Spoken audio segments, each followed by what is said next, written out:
জি বলুন, তার আগে বলুন তো আপনার বয়স কত এই মুহূর্তে? আমার এই মুহূর্তে 38 বছর হয়েছে। 38 বছর বয়স। আপনার জন্ম জেলা কোথায়? আমার জন্মস্থান বরিশাল ভোলা।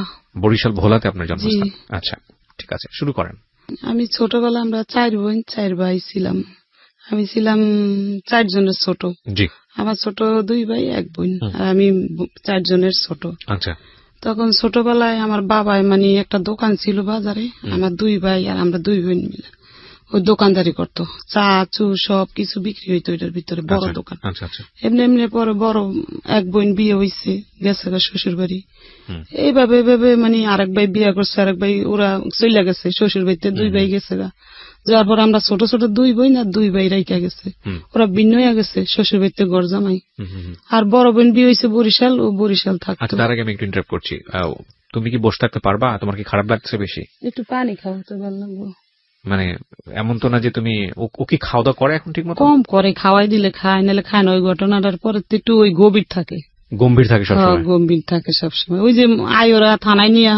আচ্ছা ঠিক আছে, ওগুলো আমরা বিস্তারিত শুনবো, কি হয়েছে হচ্ছে কি ধরনের হ্যাসল ওকে পোহাতে হচ্ছে। আমি প্রিয় শ্রোতা, আপনাদেরকে একটা কথা আমি আজকে মানে না বললেই নয়, I am taking a challenge, cause আপনারা শুধু জানেন যে মেয়েটি রেপ হয়েছে বা যে ধর্ষণ করেছে, এই যে ঘটনাগুলো টুকটাক আপনারা জানেন, কিন্তু একটা ঘটনা এরকম ঘটে যাওয়ার পরে এই রেপড একটা মানুষকে বা একটা মেয়েকে এবং একটা কিশোরীকে কিংবা একটা শিশুকে কত ভয়ঙ্কর রকমের সোশ্যাল কমপ্লেক্সিটির মধ্যে ফেলে দেয়, এটা আপনারা আজকেই আমার মনে হয় মিডিয়াতে এত বেশি পরিমাণে রিভিল হবে, এবং এটা আমি খুব সাহসের একটা ভূমিকা রাখছি। সুতরাং আমি সবাইকে অনুরোধ করব যে একদম শেষ পর্যন্ত শোনার জন্য যে আসলে কি ঘটে। আমি তোমাকে রিকোয়েস্ট করব, তুমি তো আমার একদম মানে আমার বয়সে অনেক ছোট, আমার ছোট বোনের মতোই আমি মনে করি তোমাকে। তুমি যদি তোমার খারাপ লাগে, তুমি যদি কিছু খেতে চাও, যেহেতু অনেকক্ষণ ধরে গল্পটা চলবে, 2-2.5 ঘন্টার মতো আমরা গল্পটা প্রচার করবো, হ্যাঁ তুমি একদম আরামসে থাকো। তোমার যদি এখানে ঘুরে স্টুডিও অনেক বড় আছে, হ্যাঁ ঠিক আছে। আচ্ছা আমি ওকে একটু ফ্রি করার চেষ্টা করছি। ও যদি তোমার যদি মনে হয় যে ঠিক আছে তুমি স্টুডিওতে ঘুরে ফিরে বেড়াবো, কোনো সমস্যা নেই। যখন তোমার কিছু বলার হবে, তোমার মন চাইলে বলো, না হলে না বললেও সমস্যা নেই। ঠিক আছে বলেন, তারপরে কি হলো? তারপরে ওই 4 ভাই বোন ওই বাবার ঘরে ফালাই দিছে। আর বড় বোন তো বিয়ে হয়েছে, শ্বশুর বাড়িতে থাকে, আরেক বোনও বিয়ে হয়েছে, শ্বশুর বাড়িতে থাকে। 4 ভাই বোন বাপের ঘরে হালাইছে। 2 বোন আবিয়াতি আর 2 ভাই ছোট ছোট। তখন বাপে 4 জন নিয়ে চলতে পারে না, দোকানও বিক্রি করে হালাইছে। দোকানে মানুষে বাকি খেয়ে টাকা দিত না। আমার বাপে পড়ালেখা জানে না তো, খাতার মধ্যে লেখতো দিছি এগুলো, দোকান বিক্রি করে। পরে করতো কি, ওই বড় বোনে করছে কি, ছোট 2 বোন টাকা নিয়ে আসছে, ছোট ছোট হিসেবে। আমি 8 বছর, ওইটা একটু ছোট। বলে যে আমার সংসার, আমার সন্তান নাই তো, ওগুলোকে বড় করি। এভাবে নিয়ে আসছে, নিয়ে আস্তে আস্তে একটু বড় হয়েছি। পরে আবার আমার আম্মা নিয়ে গেছে আমাদের দুনো বোনদের দেশে, নিয়ে গেছে। দেশে থাকি, ওই বাবা যা আনে তাই খাই। বাবা এবার ওই মাছের নৌকা ছিল, নৌকায় যাইতো, নৌকায় যে মানুষের নৌকায় কাজ করতো, মাছ পাইতো, ইলিশ মাছটা সেগুলো ধরতো। ওইভাবে ওইভাবে সংসার চলতে চলতে চলতে, বাড়ি ছিল বড়, তো বাড়ির ভিতরে গাছ গাছালি লাগাইতো, সুগারি গাছ। আমার বাবার আবার একটা জিনিস আছিল কি, গাছ পছন্দ করতো, খালি গাছই লাগাইতো। সেভাবে গাছের সুগারি বিক্রি করতো, তারপর সবজি টবজি করতো, অনেক পদের এগুলা বাজারে বিক্রি করতে পারে। তাই আমার বোন ঢাকা থাকে, বলে যে আমি এইটারে নিয়ে যাব। তাই নিয়ে আসছে বেড়াইতে। আসার পরে যে বাড়িতে ভাড়া থাকে, এই বাড়ি ওদের পোলা, পালক পোলা বলে। পালক পোলা বলছে, প্রথম বলছে ওদের পোলা পালক, ছোটকালে পালক আনছে। 2 ওয়াইফ 3টে বাড়িও 3-4টা। তা পালক পোলা এখন হঠাৎ করে আমার বোনের প্রস্তাব দিছে। আসছি আর 2 মাস পরে প্রস্তাব দিছে।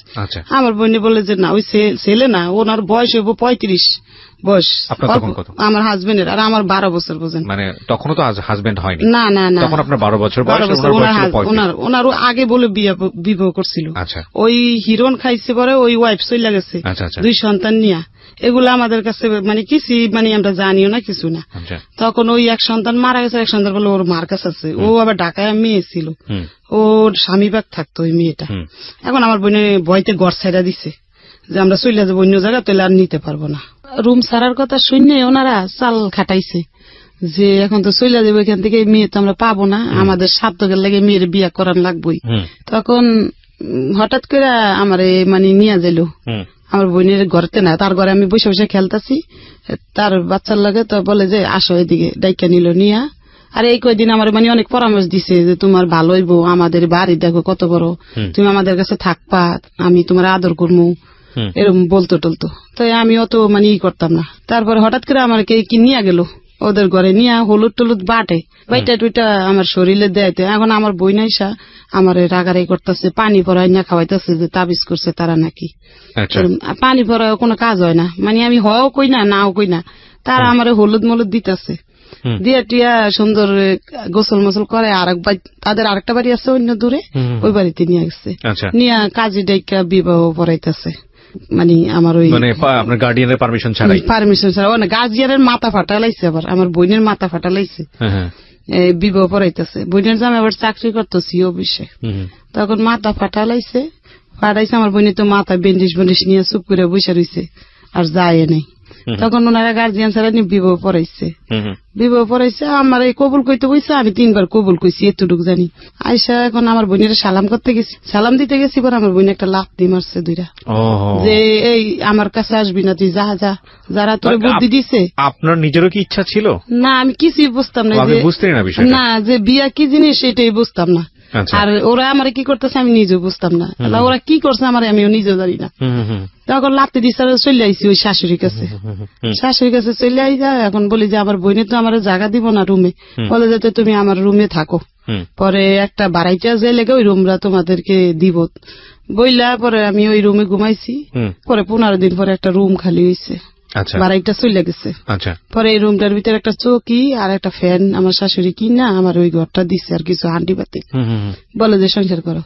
এই 15 দিন পরে স্বামীর সাথে মানে এখন এক ঘরে থাকবো, এই প্রথম জি। আর এই 15 দিন ওই শাশুড়ির কাছে ঘুমাই। তো এই 15 দিন এখন আমার বোন রুম ছাইয়া চলে গেছে এখান থেকে। এখন ওই শাশুড়ি ঘরটার দিছে, ওদের সব কাজ করি টরি, ওনাদের কাজ করি সকাল থেকে সারাদিন, ওদের লগে খাই, খাইতে খাইতে পরে বলে যে তোমরা আলাদা রাইন্দা খাও। তখন আমি আলাদাই আমার হাজবেন্ড নিয়ে রাইন্দা ওই ওদিনকে ঘরে দিছে। পরে রাত্রে দেখি কি ডুইলা ডেলে আসছে লোকটা। আচ্ছা, তারপরে রাত্রে উনিও ঘুমাইছে, আমিও ঘুমাইছি, সকাল উঠছি। এখন শাশুড়ির কাছে গেছি, বলছি, শাশুড়ি পরে কয় কি তুমি পেশু সইসা আসো ওই নাস্তা খাইতে। তখন নাস্তা খাইছি, খাইতে খাইতে এমনি সংসার করতে করতে 1 মাস মানে হইয়া গেছে। পরে বাবু পেট হইছে। আচ্ছা, হইছে পরে বমি করি, তো বুঝতাম না যে 1 মাসের মধ্যেই। 1 মাস। আপনার বয়স তখন কত? তখন ধরেন 10-11 বছর। 12 বছর বিয়ে হয়েছে, আর 1 মাস পরে বমি হইতেছে। ওই লোকটার বয়স বেশি না, ওনার 35 মতন বয়স। ওনার তো সতর্ক হওয়া উচিত ছিল। ঠিক আছে, বলেন। না, শাশুড়িরে তো সতর্ক করে নাই, তারাই তো কিছু কইরা বোঝাই নেই আমারে কিছু। আপনি তো কিছু বিষয়টা বুঝতেনই না?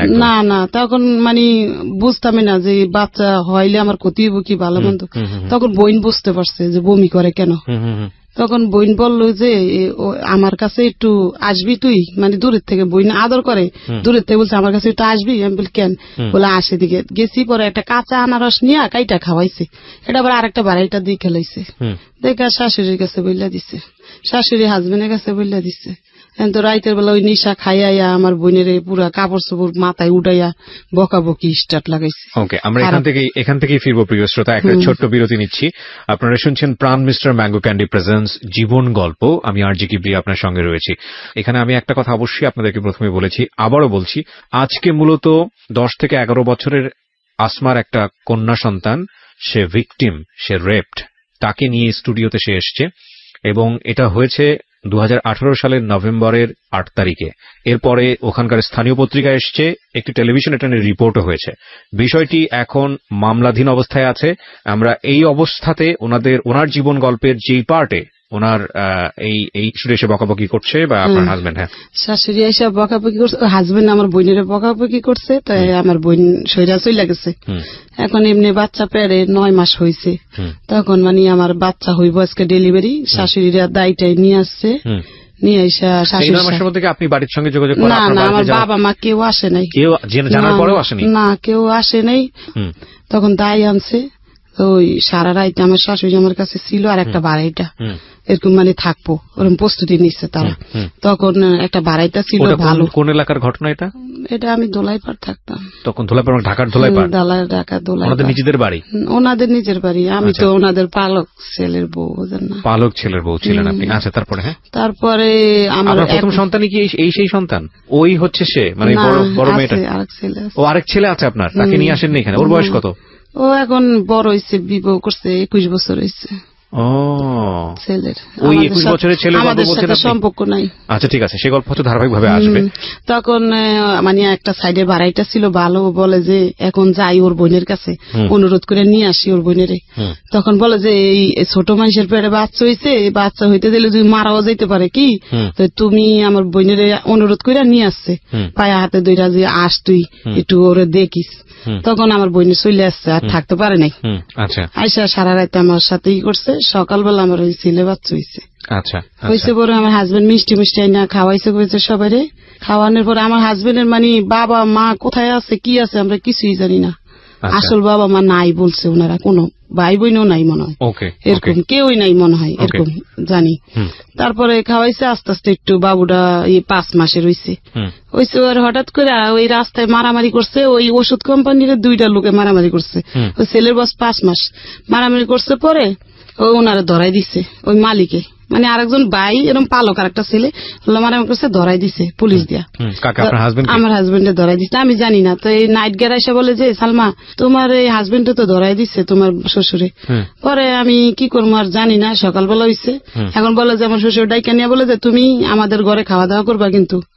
পরে আমি ওনাদের ঘরে একবেলা যাই, খাই, আর ওই বাচ্চারা নিয়ে থাকি এরকম করে 2 মাস। এখন আমার বাবার বাড়ির মানুষ শুনছে ওই কথা, শুনে আমার বাবা চলে আসছে, আর থাকতে পারে নাই। চলে আসছে, গাছ বেচছে দেশে, বেচা গাড়ি ভাড়া নিয়ে আসছে যে আমার মেয়ে নিয়ে যাম আমি। ওইটা শুনছে, কাটতে জানি না, বড় বোনের জানি। পরে আসতে পরে এরা যাইতে দিব না, যে না ওর স্বামী নাই, ওর দেওয়া যাবে না, মানে এত ফাঁসান দেয় নাই। তখন আর আমার বাবা ফিরত চলে গেছে। তো পরে আমার শ্বশুরে একটা লোক দিয়ে জেলখানায় পাঠাইছে যে তোমার হাজবেন্ডের দিকে আসো। তখন আমি গেছি, আর আমার হাজবেন্ড মানে আমি কই চলে যাম গা, আর এর ভাত খাম না, অনেক মাইর ধরেও করতো। পরে আমি কি চলে যাম গা, না না বোন তুই যাইস না, আমি সারা পাইলে তারপরে তোর নিয়ে তোর বাবার বাড়িতে যাম। এটা আপনার বলছে? আমার হাজবেন্ড বলে জেলখানার ওই খাঁচা দুইটা। হ্যাঁ, পরে আমি কই থাক, লোকটা হাজার বাবা মানাই এতিম, এই খারাপ হইলো তো এমনি খাওয়ার খাদ্য দিত আমারে, মানে বাজার কোনটা বাদ রাখতো না। আমি একটা জিনিস বুঝতে পারছি যে ওই বাড়িতে মূলত ওই ছেলেটার সঙ্গে আপনাকে বিয়ে দিয়েছিল যাতে বাড়ির কাজকর্ম আপনাকে দিয়ে করানো যায়, ওই পালক ছেলেকে। কিন্তু ওই লোকটা আমার হাজবেন্ড কেমন মানে নিশা খাইতো, রাইত হইলে, দিন হইলে ভালো থাকতো। রাইতে মদও খাইতো, আর গাঁজা সিগারেট বইরা ওগুলা ঘরে বসে বসে খাইতো। এমনি এমনি করতে করতে ওই ছেলেটা একটু হাঁটিন হয়েছে। পরে এর কয়েক বছর আবার বাচ্চা বেড়ে গেছে, তারা কোনো ব্যবস্থা নিতে বলে নাই দেখে আমিও বুঝি নাই। আর আমার বাবা আমার ফ্যামিলিও ব্যবস্থা নিতে বলে নাই। আবার বাচ্চা পেট হয়ে গেছে, ওই এই যে মেয়েটা পেট হয়েছে। হ্যাঁ, মেয়েটা পেট হয়েছে। আরে প্রতিদিন পর্যন্ত রাত্রে হইলে নিশা খাইয়া না অনেক অত্যাচার করতো। পরে করতাম কি জানেন, মানুষের ঘরে যাই আর রাত্রে পলাই থাকতাম, মানুষের ঘরে পলাইতাম, চুপ করে বসে থাকতাম, ওই হামতাম কইরা টইরা শুয়া পড়তো যে তখন ঘরে যাই চুপ করে শুয়ে থাকতাম। পরে এতই খারাপ ছিল, রাত্রে হইলে কি করতো পেশাব করে দিত বিছনার ভিতরে, প্রতিদিন দিত। ও জানে, ও দেখছে বড় হইয়া, প্রতিদিন পেশাব করে দিত। জানি না, ওই মদ খাইতো, প্রচুর খাওয়া খাইতো, একবার কাপড় মাথা ধুইতো, রাস্তা দিয়ে মানুষের বকতে বকতে আসতো। কিন্তু কোন মহল্লার মানুষে ওরে কিছু কইতো না, কইতো পাগল থাক কিছু। কোন বাড়িওয়ালা দেখলো কইতো সালাম মান কি দিত লোকটারে, মানে ওরে সালাম দিত হেরা উল্টা, মানে একটু পাগল টাগল ছিল বসে। ওরকম করতো। রাত্রে ভয় পাইতাম, ভয় পাওয়ার ঠেলা আমি খাড়ের নিচে ঢুকা চুপ করে বসে থাকতাম। তখন তাদাম বাড়ি বিশ্রে বুসরে আসতো, পাইতো না, তখন চুপ করে শুয়ে থাকতো। শুয়ে থেকে ওই পেশাব করতো। সকাল হইলে জানি ওই পেশাব গুলা ধোয়া লাগতো, আমার খাতা করতো, শাশুড়ি কইতাম। আবার দেন সকালে রাইতে জ্বালানি খায়, তারপর সকালে তাও কাজ করা লাগতো, সংসারের কাজ করে আবার আমারটা করতাম। এমনি এমনি ওই বাচ্চারা পেট হয়েছে, তো ওই বাচ্চারা পেট হয়েছে, ওই মায়ের খেতে খেতে পেট হয়েছে। হয়েছে 7 মাসের সময় বাবার বাড়িতে চলে গেছি।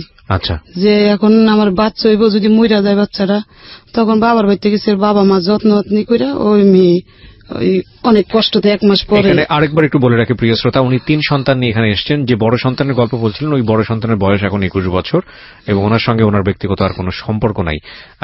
আর উনি যেই সন্তানের কথা এই মুহূর্তে বললেন, বড় মেয়ে তার, সেই বড় মেয়ে এই মুহূর্তে আমার সঙ্গে স্টুডিওতে আছে। আমি একটু আপনার সঙ্গে কথা বলি। হ্যাঁ, আপনার মা যেটা বলল, মাইক্রোফোনটা নিন, আপনি কাছে নিন। হ্যাঁ, আপনার মা যেটা বললো সেটা কি ঠিক? মানে বাবা সম্পর্কে যেটা বললো সেটা কি ঠিক? আপনি নিজে দেখেছেন এরকম? এমনকি আমি নিজেও দেখেছি। জি, এরকম মাতলামো করতো রাতের বেলা খেটে এসে? একটা রাত আমরা ঘুমাতে পারতাম না, মশারির মধ্যে আগুন ধরাই দিত, তারপরে ছুরি ধার দিত, আমার আম্মুর কল্লা কাটবে, মানে আমরা অনেক ভয় পেতাম।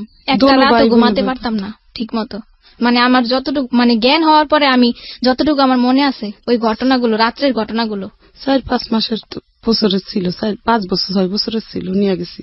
ঠিক আছে, তা আপনি যেটা বললেন যে আপনার বাড়িতে গিয়ে যাওয়ার পরে যত্ন করে, তারপরে 1 মাস পরে ব্যথা, প্রচুর ব্যথা, অল্প বয়সে মা হয়েছে, ওই ছেলে ছোট 2.5 বছরের, ওই ছেলে 2.5 বছরের, অনেক সুন্দর একটা ছেলে। তখন এই মেয়ে হইব, অনেক ফকির পাকড়া বাবা মা দেখায় দাড়িটাই আইনা দাঁড়ে সবাই রাখে। তারপরে ডেলিভারি হয়েছে একটা মেয়ে, ছোট একবারে, ওজনও কম, পুষ্টি নাই কোনো শরীরে। তারপরে হয়েছে পরে আমার বাবারে ওই এর ভিতরে চলে গেছে, বলা চলে যায়, বলছে আমার বউ নিয়ে যাবো। বলে আমার মা বলছে ডেলিভারি ছাড়া আমরা দিব না। তখন বলে যাচ্ছে তো আমি চলে যাই। 2 দিন থেকে ও চলে আসছে ঢাকা। তখন চলে আসছে পরে ও ডেলিভারি হয়েছে পুষ মাসের 15 তারিখে। ও হচ্ছে শীতের মধ্যে রাত 3টার দিকে হয়েছে। পরে ওরে নিয়ে 15 দিন পরে আমি ঢাকা চলে আসছি। আচ্ছা, আমার ছোট বোনটারে নিয়ে চলে আসছি ঢাকা, লগে করে নিয়ে আমার বাবা লঞ্চ উঠাই দিছে। ওরা আইন সংসার করতেছি এমনি। ওই প্রতিদিন রাত রইলে খাইয়াই অনেক অত্যাচার করে। একদিন করছি কি জানেন, আমার এই মারণের লাগিয়া বিশ্রাইতেছে দিনে মদ খাইয়া, পরে মারতে পারে না। আমি ইচ্ছা করে কলের দিকে চলে গেছি যে না মারতে। খাটের স্ট্যান্ড ছিল আগের দিনে, কিন্তু দাঁড় উপরে কারা থাকে না খাটের, এভাবে নিয়ে এই আমার মাথার ভিতরে শিলি হয়েছে 4টা, দেখেন এই শিলি মাথায় বাড়ি দিয়ে মজক সহকারে বার করে লেগেছে। তখন আমার শাশুড়ি করছে কি, ওই শাশুড়ি এবার এমনি আদর করতো, মিশা কথা কম না, আমার অনেক আদর করতো, এখনো আদর করে। সে করছে কি জানেন, আমারে মানে নিয়ে গেছে ডাক্তারখানা, নিয়ে এটা শিলি দিছে। যখন না শিলি দেয়, গিট্টু গুলো এম করে টান দিয়ে, গিট্টু ওই সময় সুতা ছিল, সিলাই টিলে বাসাইছি। আর 1 সপ্তাহ পরে ওই শিলিগুলা যেসব খুলছে, আমি জানেন ওই অজ্ঞান হয়ে পড়ে গেছি ওখানে। তারপর বাসায় যে আবার সংসার করতেছি এরকম করে সংসার করতে। একদিন করছি জানেন, আমার বাথরুমের ভিতরে পলাই রয়েছি, বাথরুম ভাঙ্গা, টয়লেট ভরা ছিল, নিচে 3 সাইড বেঁধে থাকি না, আমার ওই শাশুড়ির সামনে শ্বশুরের সামনে আমার করছে কি জানেন, বাড়াইতে থাকে 22টা, ওই বাড়াইতারা সাক্ষী এখন ওই বাড়াইতে দোলাই পরে আছে। ওই বাড়াইতে সামনে আমার করছে কি জানেন, বাথরুমে পলাইছি না, বাথরুমের দরজাটা ধাক্কা দিয়া ঢুকে আমার এই মুখটা আছে না, ওই বাথরুমের গুয়ের ভিত্তে ডুমায় ধরছে, আমার এই শরীরটা পুরো গু দিয়া বেরোছে। আর এমন জোরে ঘুষা দিছে বুঝলেন, এই জায়গাটা এরকম করে খাই করতো। এটি ভালো থাকলে কিছুই করতো না, সে মদ আর গাঞ্জা খায় এরকম করতো। ওরম করতে করতে ও বাচ্চার বয়স 4 বছর হয়েছে, মায়ের খেতে অনেক হেরা বার করে দিচ্ছে। ও শ্বশুর মানুষ আর সহ্য করতে পারে না, এই ছেলের তারা সহ্য করতে পারে না দিকে তারা করছে মা সামান্য সব ঘরেতে নামে বাইরে ফালাই দিছে ফিক্কা মেরা, যে আমাদের বাড়িতে যাও গা বাবা, তোমাদেরকে রাখতে পারব না। তখন একটা অন্য বাসায় ঘর নিচ্ছি আমরা। এখন আমি কিছুই বুঝি না, থানাও কিছু বুঝি না, বাবা মাও দিয়ে নেয় না, কিছু বল না, শ্বশুর বাড়ির মানুষও কিছু বলে না, কিছুই বুঝলাম রাগা করা। এরকম করতে করতে পরে মাইয়ার 4 বছর বয়স হয়েছে, আর ওই ছেলে একটু বড় হয়েছে, 6 বছরের হইব মানে 6-7 বছরের, আর ওর 4 বছর। তখন ওরে 4.5 বছর হয়েছে, আর ওরে ভর্তি করছি একটা মাদ্রাসায় ওইখানে। আচ্ছা, কইরা এখন আমি কি করি জানেন, ওই আখর বাতি আছে না, ও নিশাবানি খায়, অত টাকা দিত না, 60 টাকাই না দিত রাত্রে বাজার করার জন্য। আর সব খাইয়া লইতো। ওই দিয়ে আমি ওই টুকটাক 12 টাকা কেজি চাল ছিল তো, আর ডাইল ছিল, সব তো মাংস ছিল 60 টাকা। তো ওই 1 কেজি চাল আনলে আমরা সুন্দর 2 দিন হইয়া যেত, আধা কেজি করে, অত খাইতাম না। আখর বাতি আছে না, এগুলা ওদিকে দেয় বাড়ি বাড়ি বানাইতে। তখন আমি মানুষে বানাই দেখে দেখে শিখছি, তো প্রতিদিন 3 কেজি বানাইতাম। সিয়ারি খাইয়া অনেক বাড়াইতে ঘুমাই থাকতো। হ্যাঁ, আমি ঘুমাইতাম না, আমি ওই বৈশা ঘরের মধ্যে ওই গোলাইয়া বইয়া বানাইতাম, তো সবাই বেশি বানাইতাম। 4 কেজি কি 4.5 কেজি বানাইতে পারতাম আগরবাতি। জি, বেড়ারা দিয়া যায় বাসায়, গুড়িও দিয়া যায়, গোলাই নিতে হয় আটার মতন করে। তো বানাইতে ওই বেবিও আমার শিক্ষা লাইছে ওগুলা। তো হ্যাঁ, ওই মেয়ে 4.5 বছরের মেয়ে শিক্ষা লাইছে দেখতে দেখতে।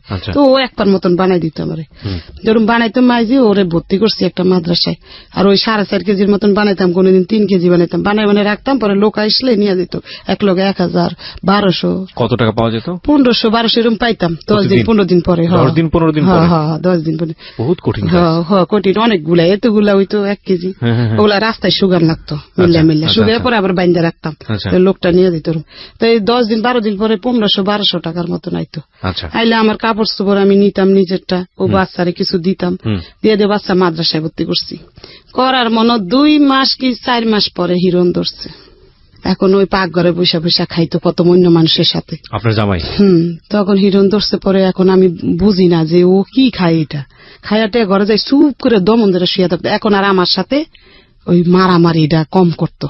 ওইটা খাওয়ার পরে মারামারিটা কম করতো, কিন্তু টাকা চাইতো আমার কাছে, খালি টাকা না দিলে মারতো। এই যে দেখেন এই কেন্নার ভিতরে, এই যে এই কেন্নার ভিতরে রড দিয়া বাড়ি দিয়া এগুলা এমনও কালো হয়ে রয়েছে। এই যে দেখেন কেন্নার ভিতরে দোনো হাতে আছে, ওর পায়েও আছে, বাড়ি দিত এইভাবে, বাইরে দিতেও। আর কাপড় চোপড় নিত, থালা বাটি নিয়ে যেত। তখন ও তো বড়, 5 বছর রইয়া গেছে, আর ওই ছেলেও তো একটু বড়। তখন কি করবো, ওই কাজ লইছি একটা, সবাই দিয়ে কিস্তিতে টাকা উড়াইয়া চলে সুন্দর। ওই আগরবাতি দিয়ে চলবো না, মেশিনটা আনতালে জালি ব্যাগ সিলাই, নেট গুলা ওই ফলের দোকানে দেয়। অনেক একজনে বুদ্ধি দিয়ে কি, ওই তোর স্বামী তো ওই নিশা ধরছে, এখন তো ওই বাচ্চা দুটো জীবন নষ্ট হইব, আর বাবা মাও নেয় না আমার আয়সা, কেউ পাশেও দাঁড়ায় না। তখন বললাম যে একটা মেশিন কিনব, তখন কিস্তিতে টাকা উঠেছি 10,000। আমি এখানে একটা বিরতি নিতে চাই। প্রিয় শ্রোতা, আপনারা তো শুধু গল্পটা শুনছেন, ইনফ্যাক্ট আমি বলবো যে এতদিন যাবৎ কোন একটা ঘটনার, আপনি রেপ কেন্দ্রিক কোন একটা ঘটনার যতটুকু জানেন, আজকে আমি চ্যালেঞ্জ দিয়ে বলতে পারি তার চেয়ে অনেক বেশি জানবেন। আমি আসমার জীবন গল্প এখানে সালমার জীবন গল্প এখানে উপস্থাপন করছি।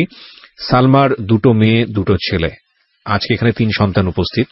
বড় মেয়ে একটু আগে কথা বলেছে, এবং ছোট মেয়ে যে ভিকটিম, যে নভেম্বরের 8 তারিখে 2018 সালের নভেম্বরের 8 তারিখে তার জীবনে এই ঘটনাটি ঘটেছে, যার বয়স মাত্র 10 থেকে 11 বছর।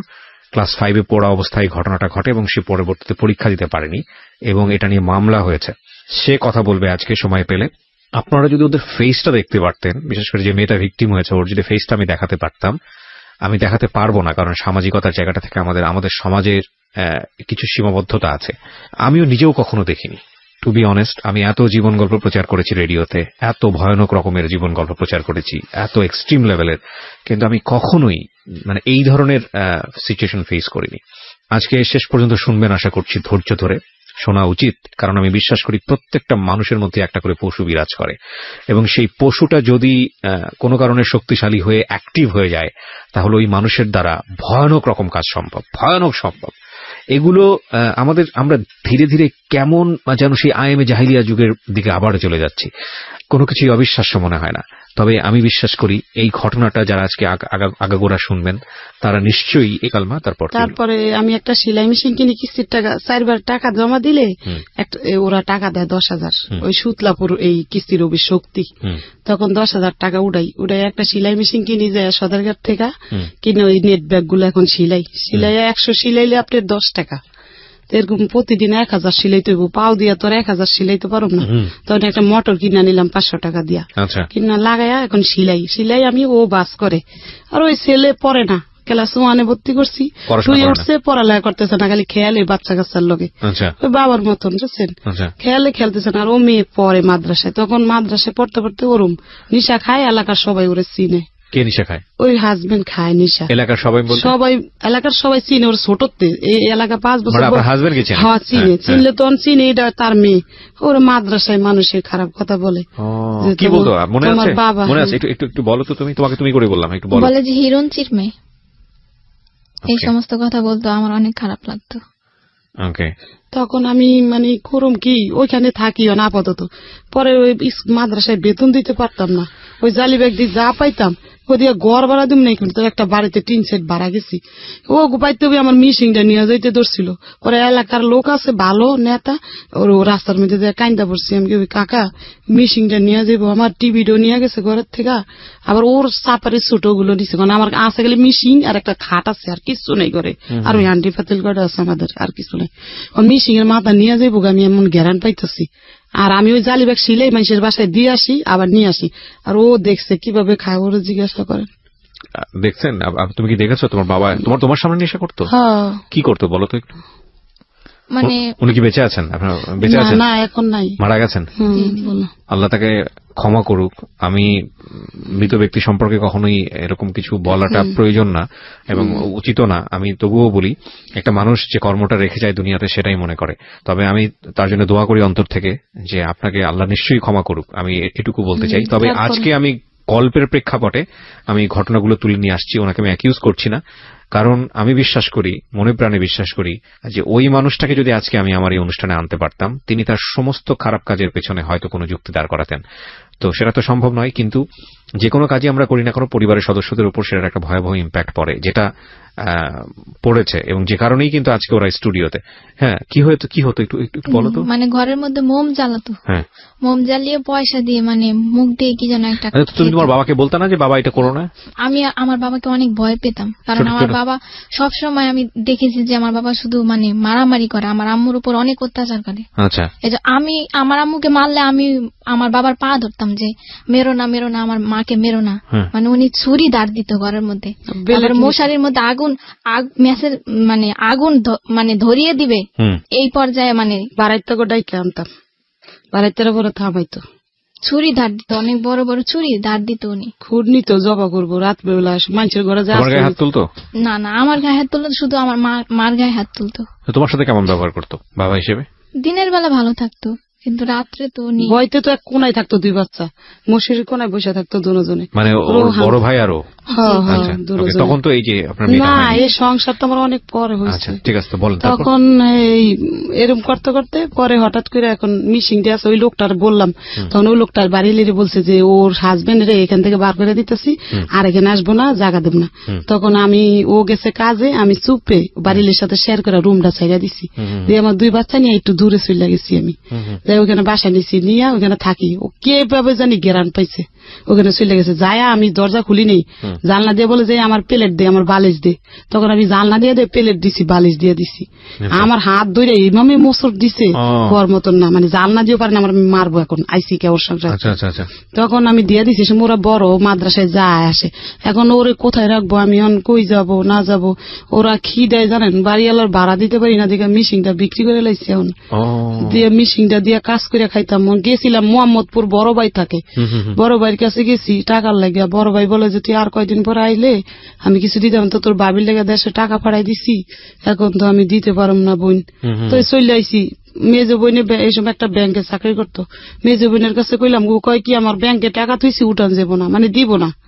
আর ওই বড় বোন ওই থাকে হইলো শ্বশুর বাড়িতে বরিশাল, এখন আর ঢাকা থাকে না, যে ওর কাছে যে চামো কিছু।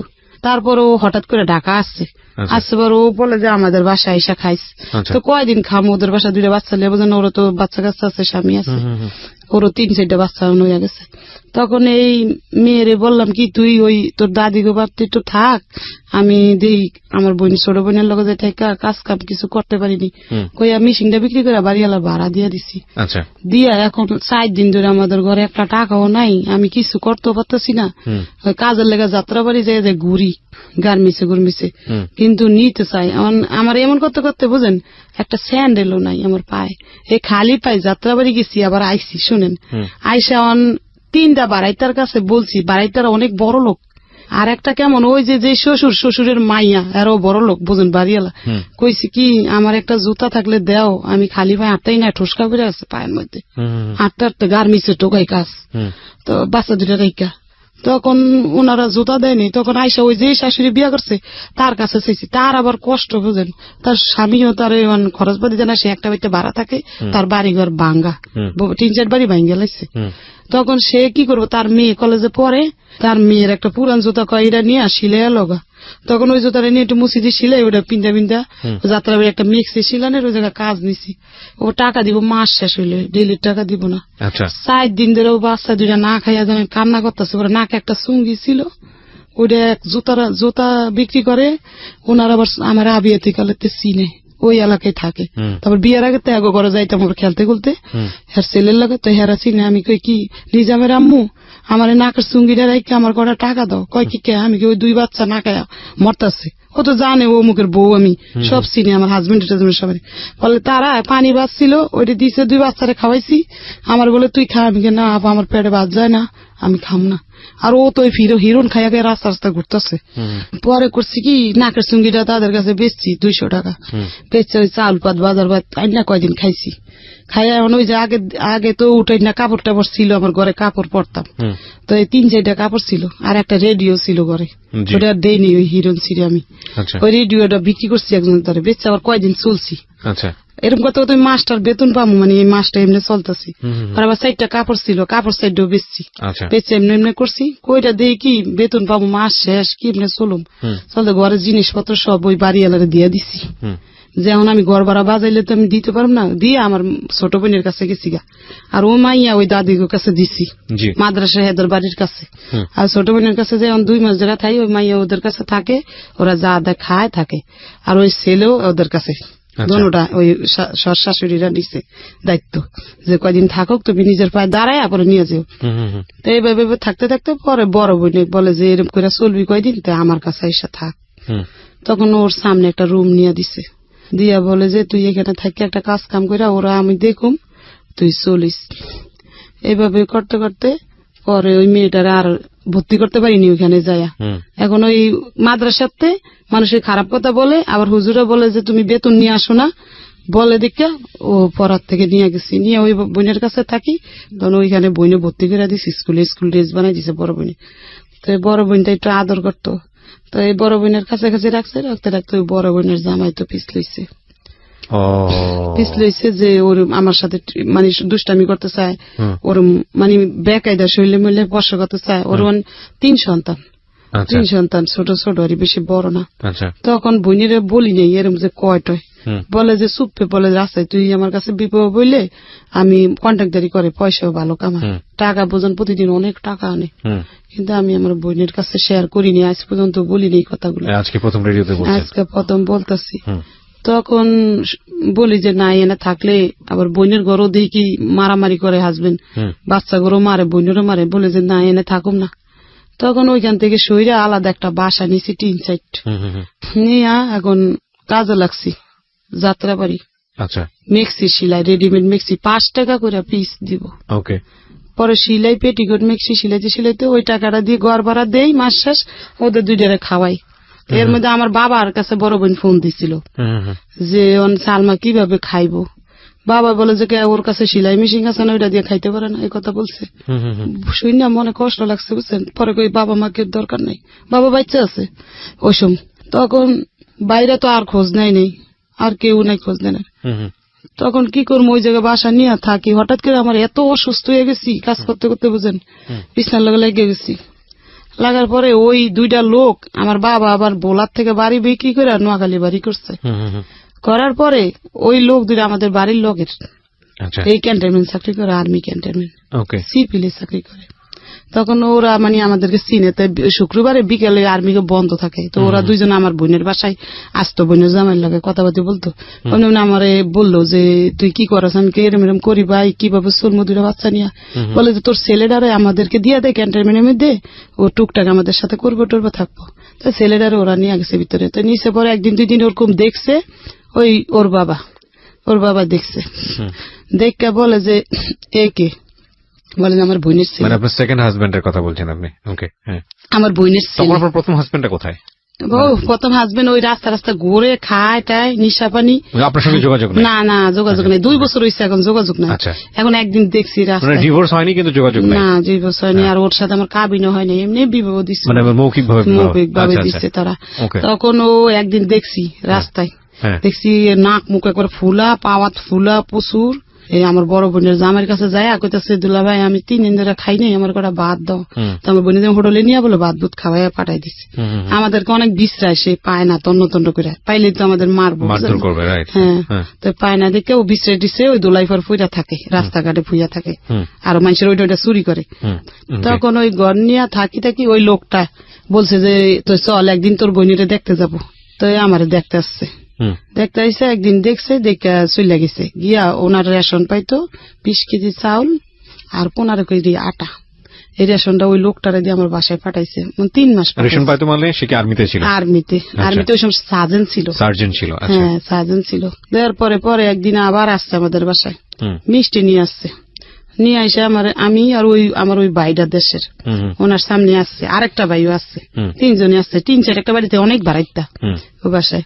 তখন আমার মানে দিছে একটা নাম্বার মুট কইরা লেখা ফিকা মাইরা আমার ঘরে দিছে। ওরা যদি দেখে মাইন্ড করে, ফিকা মাইরা দিছে, ওই লাগে 100 টাকা দিছে। দিয়া মানে ওইটার মধ্যে লেখা আছে যে আমার কাছে এটা দিয়ে ফোন করবে, এই টাকাটা দিয়া তুমি জুরিয়ান রেলগেটের থেকে, তোমার সাথে আমার কথা আছে, এটা লিখছে। তাই আমি তো আর অত পড়ালেখা জানি না, ভালো করে বুঝি না, তাই একজনের দিয়ে আমি পড়াইছি। এই সময় আমার ওই বাচ্চাও তো মানে পড়তে পারে না, পড়াইছি পর দেখি ওই কথা লেখা। তখন আমি একদিন রেলগেটে ফোন দিছি পরে সে আমার জিজ্ঞাসা করলো যে আপনি কিভাবে চলেন টলেন। তাই আমি বলছি আমি এরকম কাজ করে চলি। বলে যে আচ্ছা আপনি আমার সাথে একটু দেখা করেন, আপনার আমি সিএমএস একটা চাকরির ব্যবস্থা করে দিম। নাচ নাম কি ছিল ওনার? খুরশেদ আলম। আচ্ছা না সিএমএস একটা চাকরির ব্যবস্থা করে দিম। তখন আমি বলছি যে আচ্ছা যদি আমার একটা চাকরির ব্যবস্থা করে দেয় তো আমার ভালো হইব, সরকারি চাকরি হইলে আমি চলতে পারবো 2টা বাচ্চা নিয়ে। এভাবে বাচ্চার বয়স 7 বছর হয়ে গেছে। মানে এটা প্রথম বাচ্চা না? এই যে ওর বয়স আচ্ছা 7-এ পড়ে গেছে এরকম। তখন এই মেয়ে পরে ক্লাস 1-এ মনে পড়ে এরকম হইব। 1-2-তে ছেলেটা কোথায় তখন? তখন ছেলে আমার লগে আছে। ছেলেটা তখন ছেলে আমার লগে আছে, ঘুরে ঘাড়ে কোনো কাজ করে না। ও তখন ওই ক্যান্টনমেন্ট দিছি, ও কাম পছন্দ হয় না। আর ক্যান্টনমেন্টে দিয়েছিলেন কিন্তু ওখানেও কাজ পছন্দ হয় না। ওরা কাপড় দোলাই করে, ওরা আব্বু না, ওরা বসে না বাহিনী, ওই সিভিল ওরা কাপড় দোলাই করে আর্মি গো, ওগুলার লগে একটু কাজ কাম করতে দিছিল, কিন্তু করবো না। সে আয়সা পড়ছে, আয়সা ঘরে শুয়ে থাকে, আমি কিছু বললোই খেলে টেলে আয়সারাই আমি যাই লেগা কাজে ও ভাত বুত খাই ওর খেললে খারাপ পোলাবেনের লাগে মিশে পড়াশোনা করে না, পড়াশোনা করে আপনি শাসন করেও করতে পারেন। শাসন করলে কি বা আমার মানে কিছুই কয় না, আমি মারলে চুপ করে থাকে, আমি গেলে ও খেলে টেলে, আর আমি না দেখলে পলায়া থাকে থেকে ভাত বুত খায়, এরকম করে দিন যা রাত পয় ওর খালি না খাইলে না খায় থাকে। বাবা খুবই বাবার কাছে যায় না, এই জন্য বলি বাবা খুব ইম্পর্টেন্ট একটা ফ্যামিলির জন্য, খুবই ইম্পর্টেন্ট। এবং একটা ব্রোকেন ফ্যামিলিতে আসলে যারা বড় হয় তারা বুঝতে পারবে যে একটা মার অ্যাবসেন্স কিংবা একটা বাবার অ্যাবসেন্স ওই পরিবারের জন্য কতটা ভয়ানক বা তার বড় হয়ে ওঠার জন্য কতটা ভয়ানক। বলেন তারপরে কি হলো? আপনি তারপরে এভাবে উনি বলছে চাকরি দিব, বললে চাকরি তো দিব না, আমার লগে সিটিং বাজি করবো, আমি তো আর বুঝিনি। উনি এভাবে আমার ওই লোকটা দিয়ে একটা মোবাইল কিনা পাঠাইছে, সিটি সেল মোবাইল, সিমও বইরা দিছে। দিছে পরে ওই মোবাইলটা কল দিছে রাইতের 12টার দিকে, দিছে পরে আমার সাথে উনি কথা বলে, একদিন 2 দিন 3 দিন কথা বলে, প্রতিদিন কথা বলে, দিন আর বলতে পারেন আমি কাজ করি, সে রাইতে কথা বলে আমার সাথে 2-1 ঘন্টা বলে, বলতে বলতে বলতে একদিন আমি অসুস্থ হয়ে পড়ি, বিছনার লগে লাগিয়ে গেছি। আমরা একটা বিরতি নিচ্ছি প্রিয় শ্রোতা। এই জায়গাটিতে আপনারা শুনছেন মিস্টার ম্যাঙ্গো ক্যান্ডি প্রেজেন্টস জীবন গল্প, এবং আপনাদেরকে যেটা বলেছি যে আজকের অনুষ্ঠানটি খুবই ইম্পর্টেন্ট। আজকে যদিও আমরা এখানে সালমার জীবন গল্প তুলে ধরছি, কিন্তু তার জীবন গল্পের সাথেই তার মেয়েটার জীবন গল্প জড়িয়ে আছে, যে মেয়েটি ভিকটিম, 11 বছর বয়সের কিশোরী, 2018 সালের নভেম্বরের 8 তারিখে রেপড, এবং এটা এখন মামলা হয়েছে, এটা বিচারাধীন অবস্থায় আছে। ওই মেয়েটিও আছে স্টুডিওতে, এবং তার বড় বোন, সেও মাঝে মাঝে কথা বলছে আপনারা জানেন, এবং তাতে একটা ছোট্ট ভাই, সেও আছে স্টুডিওতে। প্রয়োজন হলে আমি তাদের সঙ্গে কথা বলবো। তারপরে আমি অসুস্থ হয়ে পড়ি, হঠাৎ করে একদম বিছনা লগে লাগিয়ে আছি। এখন আমার কাছে তো কোনো টাকা পয়সাও নাই, অত স্যালাইন স্যালাইন লাগাইবো। তখন আমার বড় আপু আমার কাছাকাছি আইছে, কাছাকাছি থাকি 2 বোন, একটু দাঁড়ে দাঁড়ে বাসা। তখন আইসা বলে যে স্যালাইন স্যালাইন লাগাইবো, টাকা পাইবো। তখন ওই মোবাইলটায় আমি ফোন দিছি যে ভাই আমি অনেক অসুস্থ, আমার কিছু টাকা পয়সা দিলে আমি শরীরে একটু স্যালাইন মেলাইন নিতাম। তখন উনি 2000 টাকা পাঠায় ওই লোকটারে দিয়া, পাঠাইলে আমি ওই টাকাটা দিয়ে স্যালাইন মেলাইন নেই। এটা মানে আমার বড় বোনে জানে না ওই লোকটা পাঠাইছে, জানে মনে আমার কাজের টাকা, এই মানে আমি আনছি কাজের থেকে, ওই যাত্রাবাড়ির থেকে। তখন ওইটা দিয়ে স্যালাইন মেলাইন নিয়েছি, শরীরে একটু সুস্থ হয়েছি, আবার কাজ করি। তো হঠাৎ করে আমি ভাবলাম লোকটা আমার অনেক কিছু বলে, মানে যে আমি তোমার দায়িত্ব নিবো, তোমার কাজ করা লাগবো না, আমি 20,000 টাকা বেতন পাই, রেশন পাই, আমার কেউ নাই খাওয়া। ছিল? হ্যাঁ, বিবাহিত 2টা বাচ্চাও ছিল। না আপনি জানতেন? না, জানতাম না। আমার ওই ওরে হাত করে নিছে ওই লোকটারে, ওই যে আমাদের দেশের ওই লোকটারে হাত করে নিছে, বলতে না। হ্যাঁ হ্যাঁ, তখন জানতাম না কিছু। তখন বলে এগুলো, আমি বলি না ভাই আমার 2টা বাচ্চা আছে, এটা নিয়ে কেউ সংসার করে কিনা? করে না। করলো পরে আমার বাচ্চাটি লাত্তি লুত্তি দিয়ে ফালাই দিবেন আপনি। বলে যে সবাই একরকম মনে করেন না আপনি। দেখলাম লোকটা অনেক ব্যবহার ভালো টালো, এরকম দুর্বল হয়ে গেছি একদম, মানে তার প্রতি। সে বলে যে তোমার বোনের কাছাকাছি তুমি থাইকো না, তুমি আমি একটা বাসা নিয়ে দিই, তুমি ওখানে বাসা নাও। তখন আমি বলছি যে না, বাসা তো নিব আমি, কিন্তু সেই বাসা ভাড়া আমার কে দিব? বলে যে আমি দিব। তখন আমি বাসা ছাইরা ওই পারে, রেলগেটের ওই পারে একটা বাসা নিছি, ভাড়া মনে 4,000 টাকা হইব না, 3,500 টাকা বাসা ভাড়া নিয়ে আমার 2 ছেলে মেয়ে নিয়ে আমি ওখানে গেছি। যাওয়ার পরে টুকটাক কিছু মাল সামানা ও কিনা দিছে, আর ওই লোকটার দিয়ে রেশন মেশন পাঠাইছে বাসায়।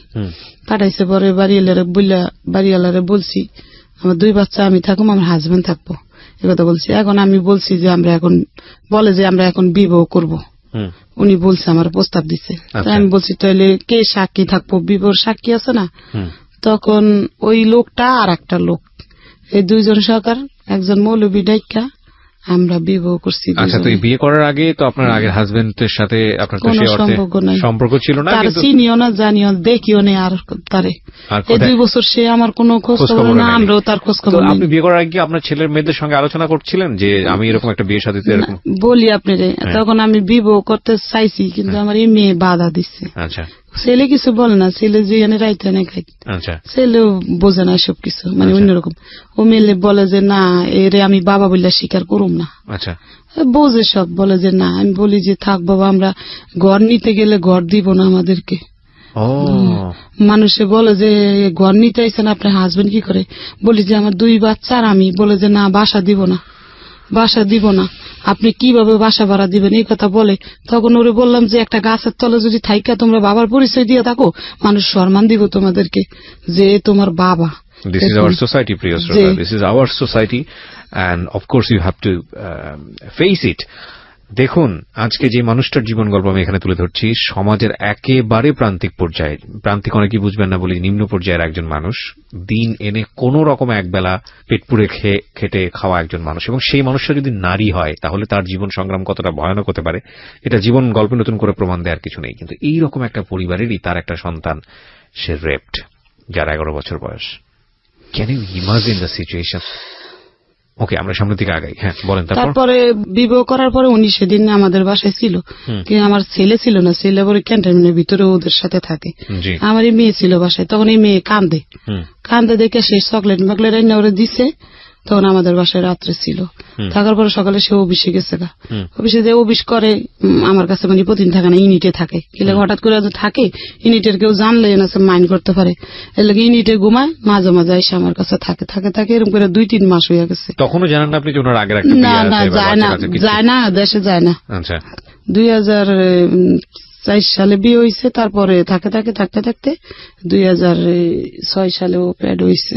মানে এই মেয়েটা যে মেয়েটা বলতে আজকে ভিকটিম। আচ্ছা, ও ভালোই, লোকটা ভালো, আমার সাথে ব্যবহারও ভালো করতো সব সময়। আমার কোনোদিন মারতো না, খারাপ একটা বকও দিত না। রেশন সবই দিত আমার, তেল। আর আমি ওই কাজটা ছাড়ি নেই, কাজটা করি, মানে একবার কাজ বন্ধ করে দিইনি যে তার নির্ভয় করে থাকবো সেটা না, যে আমারটা দিয়ে আমার বাচ্চার খরচ চালাইতে পারবো, তারটা দিয়ে আমি ঘর ভাড়া দিব, এরকম। তখন এইভাবে ভেবে ওই বাচ্চা আমার ডেলিভারি হয়েছে।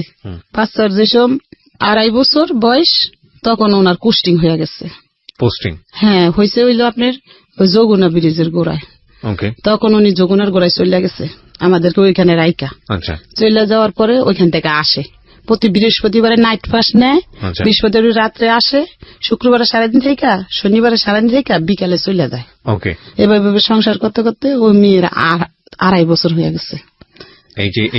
এই মেয়েটার 2.5 বছর বয়স হয়েছে। এখন কাজ চাইরা দিচ্ছে আমার হাজবেন্ড, মানে সন্দেহ করে যে কাজ করতে যাইতে পারবা না, মানে সারাদিনে ফোন দেয় ওই যমুনার গোড়ার থেকে। আবার ওদের সাথে কথা বলতে চাইতো, আমি যদি বাজারে যেতাম তারপর 10 বার ফোন দিয়ে লাইতো।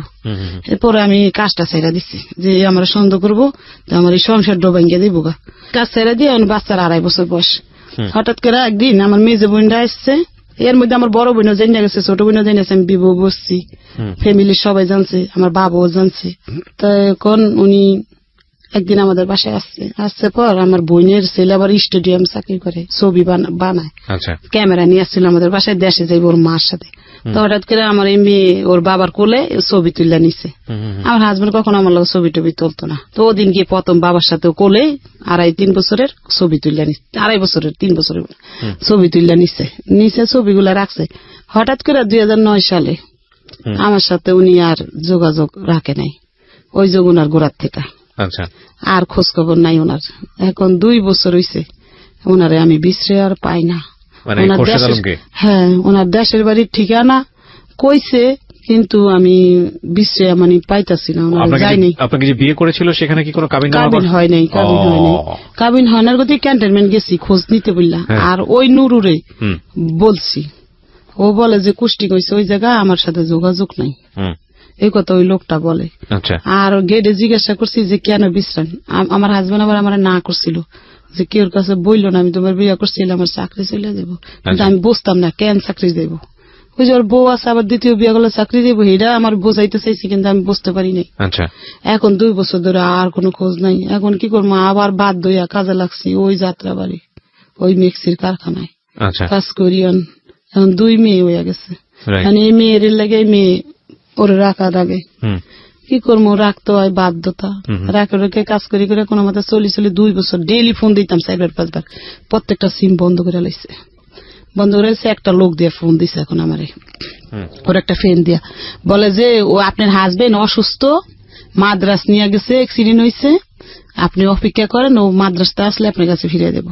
মনে একটু সান্ত্বনা পাইছি যে হইতে পারে এরকম কি দেখো তো বললে। হঠাৎ করে ওই লোকটারে ফোন দিলে লোকটা আর ধরে না, ওই একদিনে বলছে, আর খোঁজ নেই। 2011 সালে ফোনটা রিসিভ করছে পরে আমি কান্দা দিছি পরে আল্লাহর কোন কুদরত আসছে আমাদের বাসায়, বলে যে আমি অ্যাক্সিডেন্ট হয়েছি, মাদ্রাস ছিলাম, সব মিথ্যা কথা। আমি যেমন বলদ, আমার বলদরে বুঝাইছে এমন। তখন গেছে সেদিন, পরের দিন আসছে। এখন আমি বলছি দেখেন ভাই, আপনি আমার নিয়ে যদি সংসার করতে চান তাহলে আমার সাথে কাবিন করতে হবে, তাহলে আমি আপনার সাথে সংসার করবো, নাহলে করবো না। আপনি গেছেন গা আমার মতন আমি 2 মেয়ে খাওয়াইতে পারবো, সমস্যা নেই।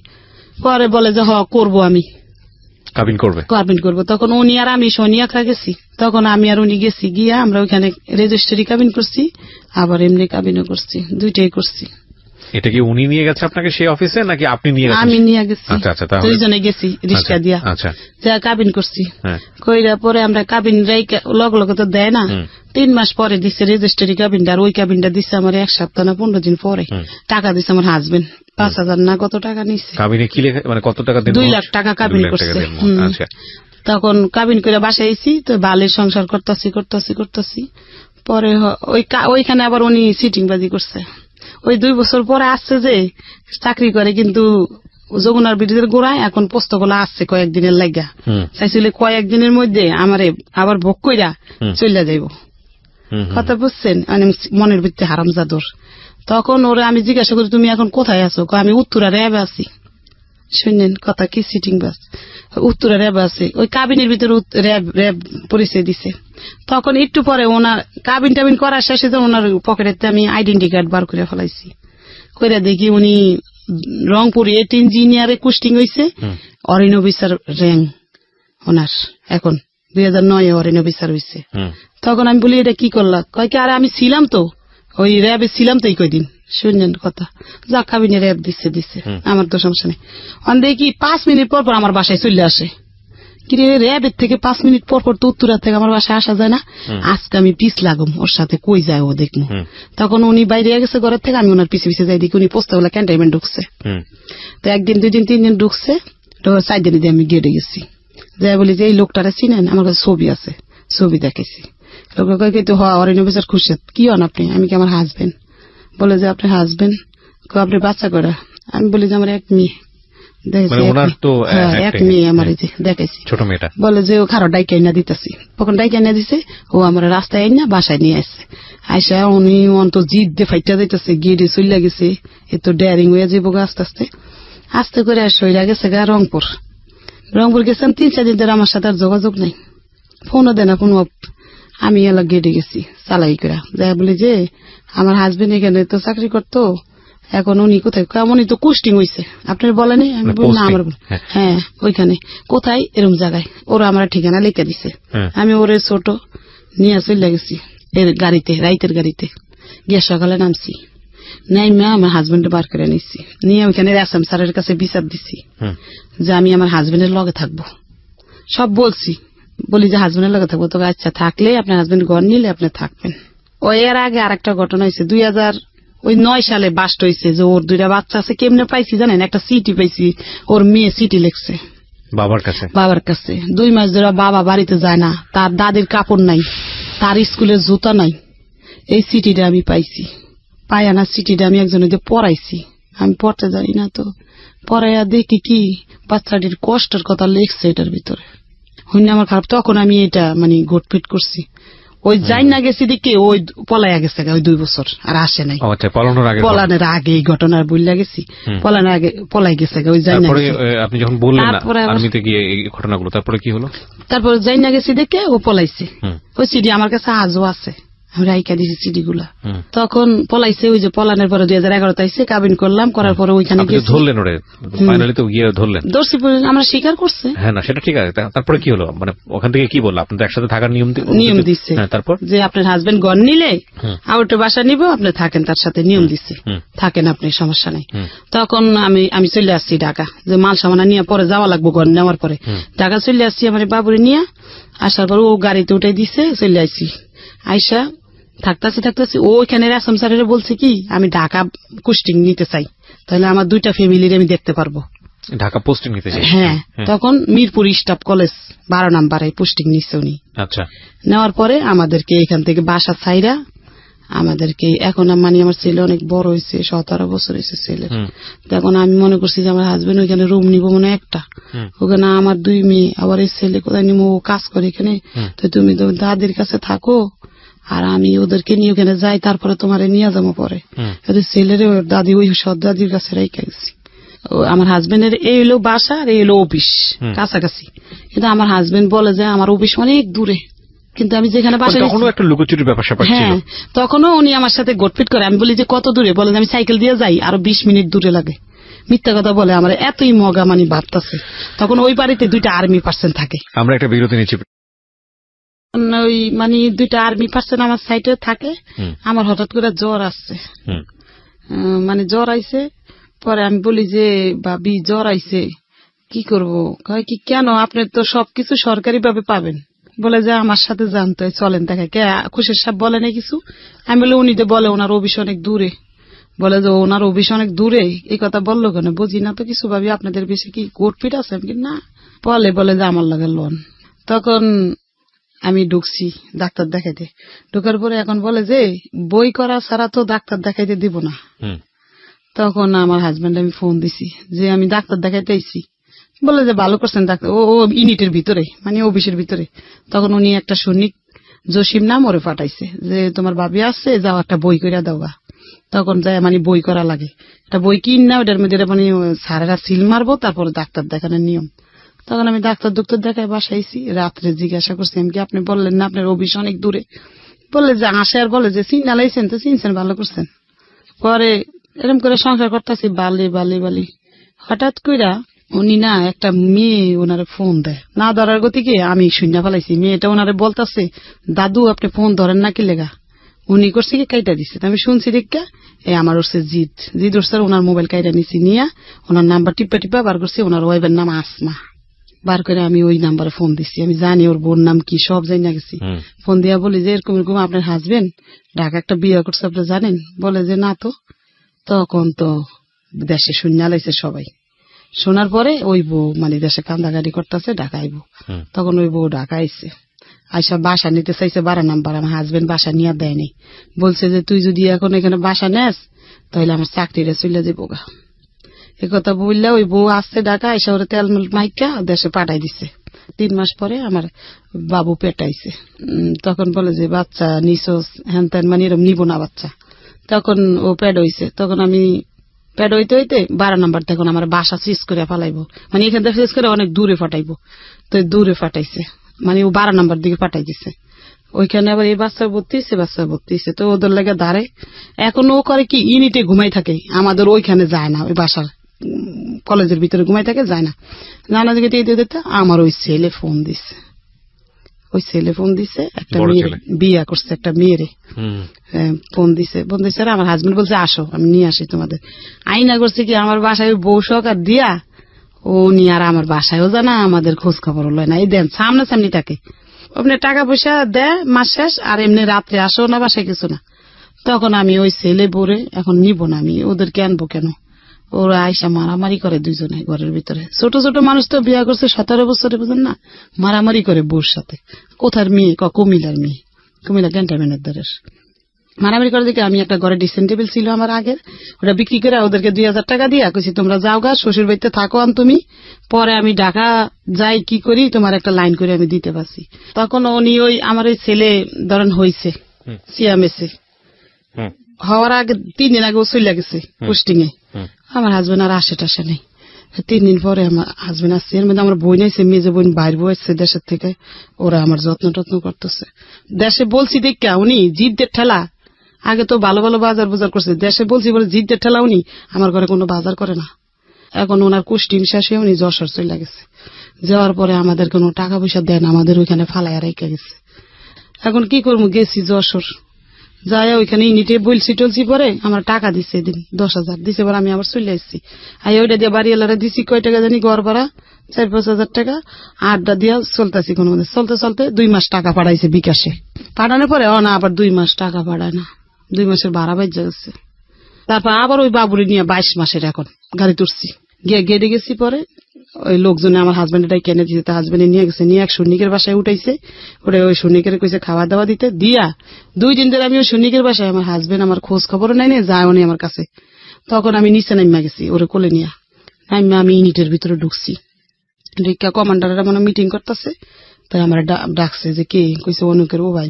তা আমার যাই জিজ্ঞাসা করতেছে, লেফটেন্যান্ট কর্নেল উনি আমার জিজ্ঞাসা করে, গেছি পরে জিজ্ঞাসা করবো কেন আসছেন, কি বালা মন্দ, তা জিজ্ঞাসা না করে আমার হাজবেন্ড দাঁড়ায় রয়েছে, ওর বানাইয়া কইছে ওর বিয়ে হয়েছে আগে। তো আমার তো বিয়ে হয়েছে জানি আমি, সে বিয়ে করছে, বলে যে আপনার কয়টা বিয়ে হয়েছে, আমি কি স্যার আমার আগে বিয়ে হয়েছে, একটা বাচ্চা আছে, মেয়ে বাচ্চা আমার, আমি এটা বলছি। তখন এই কথা বলছে পরে আমি কি স্যার শোনেন, আপনি সুস্থ বিচার করেন, যদি সুস্থ বিচার না করেন আল্লাহর কাছে ঠেকা থাকবেন, এটা বলছি। পরে আমার হাজবেন্ড উনি গালাগালি করছে, থাপ্পড় দিয়ে তোর কানাউটি ফাড়ালাম, বেদব থেকে তুই বিবাহ করছিস, খাওয়ান করছিস না, বলছে। পরে আমি চলে আসছি, চলে আইসা আমারে মানে আমার হাজবেন্ড গালাগালি করছে বিচ্ছিরি ভাবে, বাইরে নামিয়া গালাগালি করছে। আমি ওই বাবুরা 22 মাসের কোলে লিয়া, মাথা ঠিক ছিল না, ওই ক্যান্টনমেন্টের গেটের সামনে আসছিল ট্রেনের রাস্তা, একবার গেটের সামনে। আমি যে সময় ট্রেনের তলে যাই, ওনারা আমার টানাটানি করছে, আর্মির লোকেরা, যে ভাবি এই কাজটা করেন না, আপনি ভালো না। এই ভদ্রমহিলার জীবনের গল্প আসলে সারা রাত শুনলেও শেষ হবে না, কিছু জায়গায় আমাদের স্কুইজ করতে হচ্ছে, কারণ আমাদের গল্পের যে মূল জায়গাটা সেটা হচ্ছে ওনার সন্তান রেপড হওয়া। আমি বারবার মাপ চেয়ে নিচ্ছি আপনাদের কাছ থেকে, কারণ এরকম ওয়ার্ড আমি আসলে ইউজ করতে বাধ্য হচ্ছি এদেরকে সামনে রেখে। আপনারা চলে আসতে পারেন আমাদের ফেসবুক পেজে, আমরা স্টুডিওতে কিভাবে আছি এটা দেখার জন্য। আমাদের ফেসবুকের ঠিকানা www.facebook.com/kibriya.rj, বেশি আছে RJ কিবরিয়া নামে। এবং এই অনুষ্ঠানটি একযোগে আপনারা শুনতে পাচ্ছেন ঢাকা এফএম এর ইউটিউব চ্যানেলে, ঢাকা এফএম নামে সার্চ করলেই হবে ইউটিউব চ্যানেল, অটোমেটিক্যালি আপনারা ওখানে পেয়ে যাবেন আমাদের ইউটিউবে। আমি জানি যে আপনার শেষ পর্যন্ত এই সংসারটাও টিকে নেই, গোলেমালে এটাও শেষ হয়ে যায়। আমি বরং ছোট্ট একটা বিরতি নেই, বিরতির পর ফিরে এসে আপনার ওখান থেকেই শুনবো। কিন্তু আমরা মূল যে জায়গাটায় যেতে চাই সেটা হচ্ছে আপনার এই ছোট মেয়ের ঘটনাটা যেটা ঘটেছে। কারণ আমি প্রথম থেকেই বলে এসেছি প্রিয় শ্রোতা, কিছু সেন্সিটিভ বিষয় আমি আজকে এখানে তুলে নিয়ে আসবো। একজন ভিকটিম, আমাদের যখন একটা মেয়ে ভিকটিম হয়, মানে সে ভিকটিম হওয়ার পরে সে তো একবার রেপ হয়, কিন্তু সিস্টেম, পুরো সিস্টেমটা কতটা ভয়ানক হতে পারে, কতটা কঠিন হতে পারে, সেটা আমি আপনাদেরকে দেখাবো। বিচার চাওয়ার জন্য কতটা ভয়ানক হতে পারে সেটা দেখাতে চাই আপনাদেরকে আজকে। আমি ছোট্ট একটা বিরতির পর আবারও ফিরে আসবো। আর বিরতির আগে আপনাদেরকে যেটা বলতে চাই, সিচুয়েশন যখন একটু কড়া, যখন মন বসে না কাজে, তখন মন ঠিক করতে মুখ দিতে পারেন কাঁচা আমের স্বাদে। Pran mister mango candy, good mood guaranteed. একটা মানুষকে জীবন্ত অবস্থায় কিভাবে মেরে ফেলা হয়, সেই দুর্ধর্ষ ঘটনার দিকে আমরা আসলে একটু পরেই এগোবো। আমি কথা না বাড়িয়ে আবারও ফ্লোর দিচ্ছি আপনাকে। জি, আপনি যেখানে ওইখানে মানে হোমে ছিলাম কয়েকদিন, 15 দিন। হোমের থেকে আমার গার্জিয়ান খবর দিয়ে গার্জিয়ানের কাছে দিছে, মিরপুর আসলাম, এইসব রুম সাইডা দিছি, দিয়া 2-3 সন্তান নিয়ে এই ঢাকা নিয়ে বাসা নিচ্ছি, একটা টিন সেট বাসা। আইসা একটা কানের দুল ছিল আর চেন ছিল, এটা বিক্রি করছি করে একটা সেলাই মেশিন কিনছি, কিনা ওই মেয়ের ভর্তি করছি ক্লাস 9-এ, এর 2-এ ভর্তি করছি। আর ও তো ছোট, 22 মাস, ছোট মেয়েটাকে ক্লাস 2-তে ভর্তি করছি। ঘটনা কিন্তু ছোট মেয়েকে নিয়ে, প্রিয় শ্রোতারা খেয়াল রাখবেন। ক্লাস 2-এ ভর্তি করছি এই মেয়ের ওই সরকারি স্কুলে, আর ওই মেয়ের ক্লাস বেসরকারি, ওটা সরকারি 9-এ ভর্তি করছি। এখন এদের পড়ার খরচ আমি চালাই, ওই মেশিনের কাজ দিয়া দিয়া কোনো মতে জীবন যাপন করি আমি, বোঝেন। আর একবেলা খাই আর একবেলা খাইও না, ওদের পড়ালেখা চালাই। ও বাচ্চা, ছোট বাচ্চা জানেন, দুধের লেগে কান্না করতো, দুধ দিতাম না, চিনি গুলাই পিঠারের মধ্যে খাওয়াই রাখছি, বাচ্চাটার আমি বড় করতেছি। এভাবে এভাবে চালাই, বাচ্চাদের পড়ালেখা বন্ধ করি নাই। এরা পড়ালেখা করলে আমি তো মূর্খ, কিছুই জানি না, জীবনে এরা বড় মানুষ হইতে পারবো। খালি এদের পড়ালেখার কথাই কইতাম, ঘরে আইলো কইতাম মা তোমরা সুন্দর করে পড়ো। এরম করতে করতে আমি কিস্তিতে টাকা উঠাই আদেই ফুদে মানুষ বিক্রি করে, কাপড় চোপড় অনেক বেচা কিনা হয়, আমি ওগুলো আইনে এক এক জায়গাতে সাপ্লাই করে বিক্রি করতেছি। এখন ওই মিশিং আছে এখনো ঘরে আমার। এই ঘটনাটা ওর বড় বোন বলতে চাচ্ছে।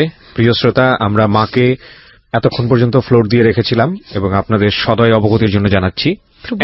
হ্যাঁ, নিশ্চয়ই আপনাকে দিব ফ্লোর। একটা মার জন্য কতটা ভয়ানক হতে পারে এই সন্তানদের ঘটনা বর্ণনা করা। আল্লাহ মাফ করুক, আমি আর কিছু বলতে চাচ্ছি না, আমি স্পিচলেস টোটালি। আচ্ছা ঠিক আছে, বড় বোনকে হ্যাঁ বলেন। তারপরে দেখেন বড় মেয়ে ক্লাস এসএসসি পরীক্ষা দিল, দিয়া এই গ্রেডের উপরে উঠাইছে। ও সরকারি কলেজে চান্স পাইছে।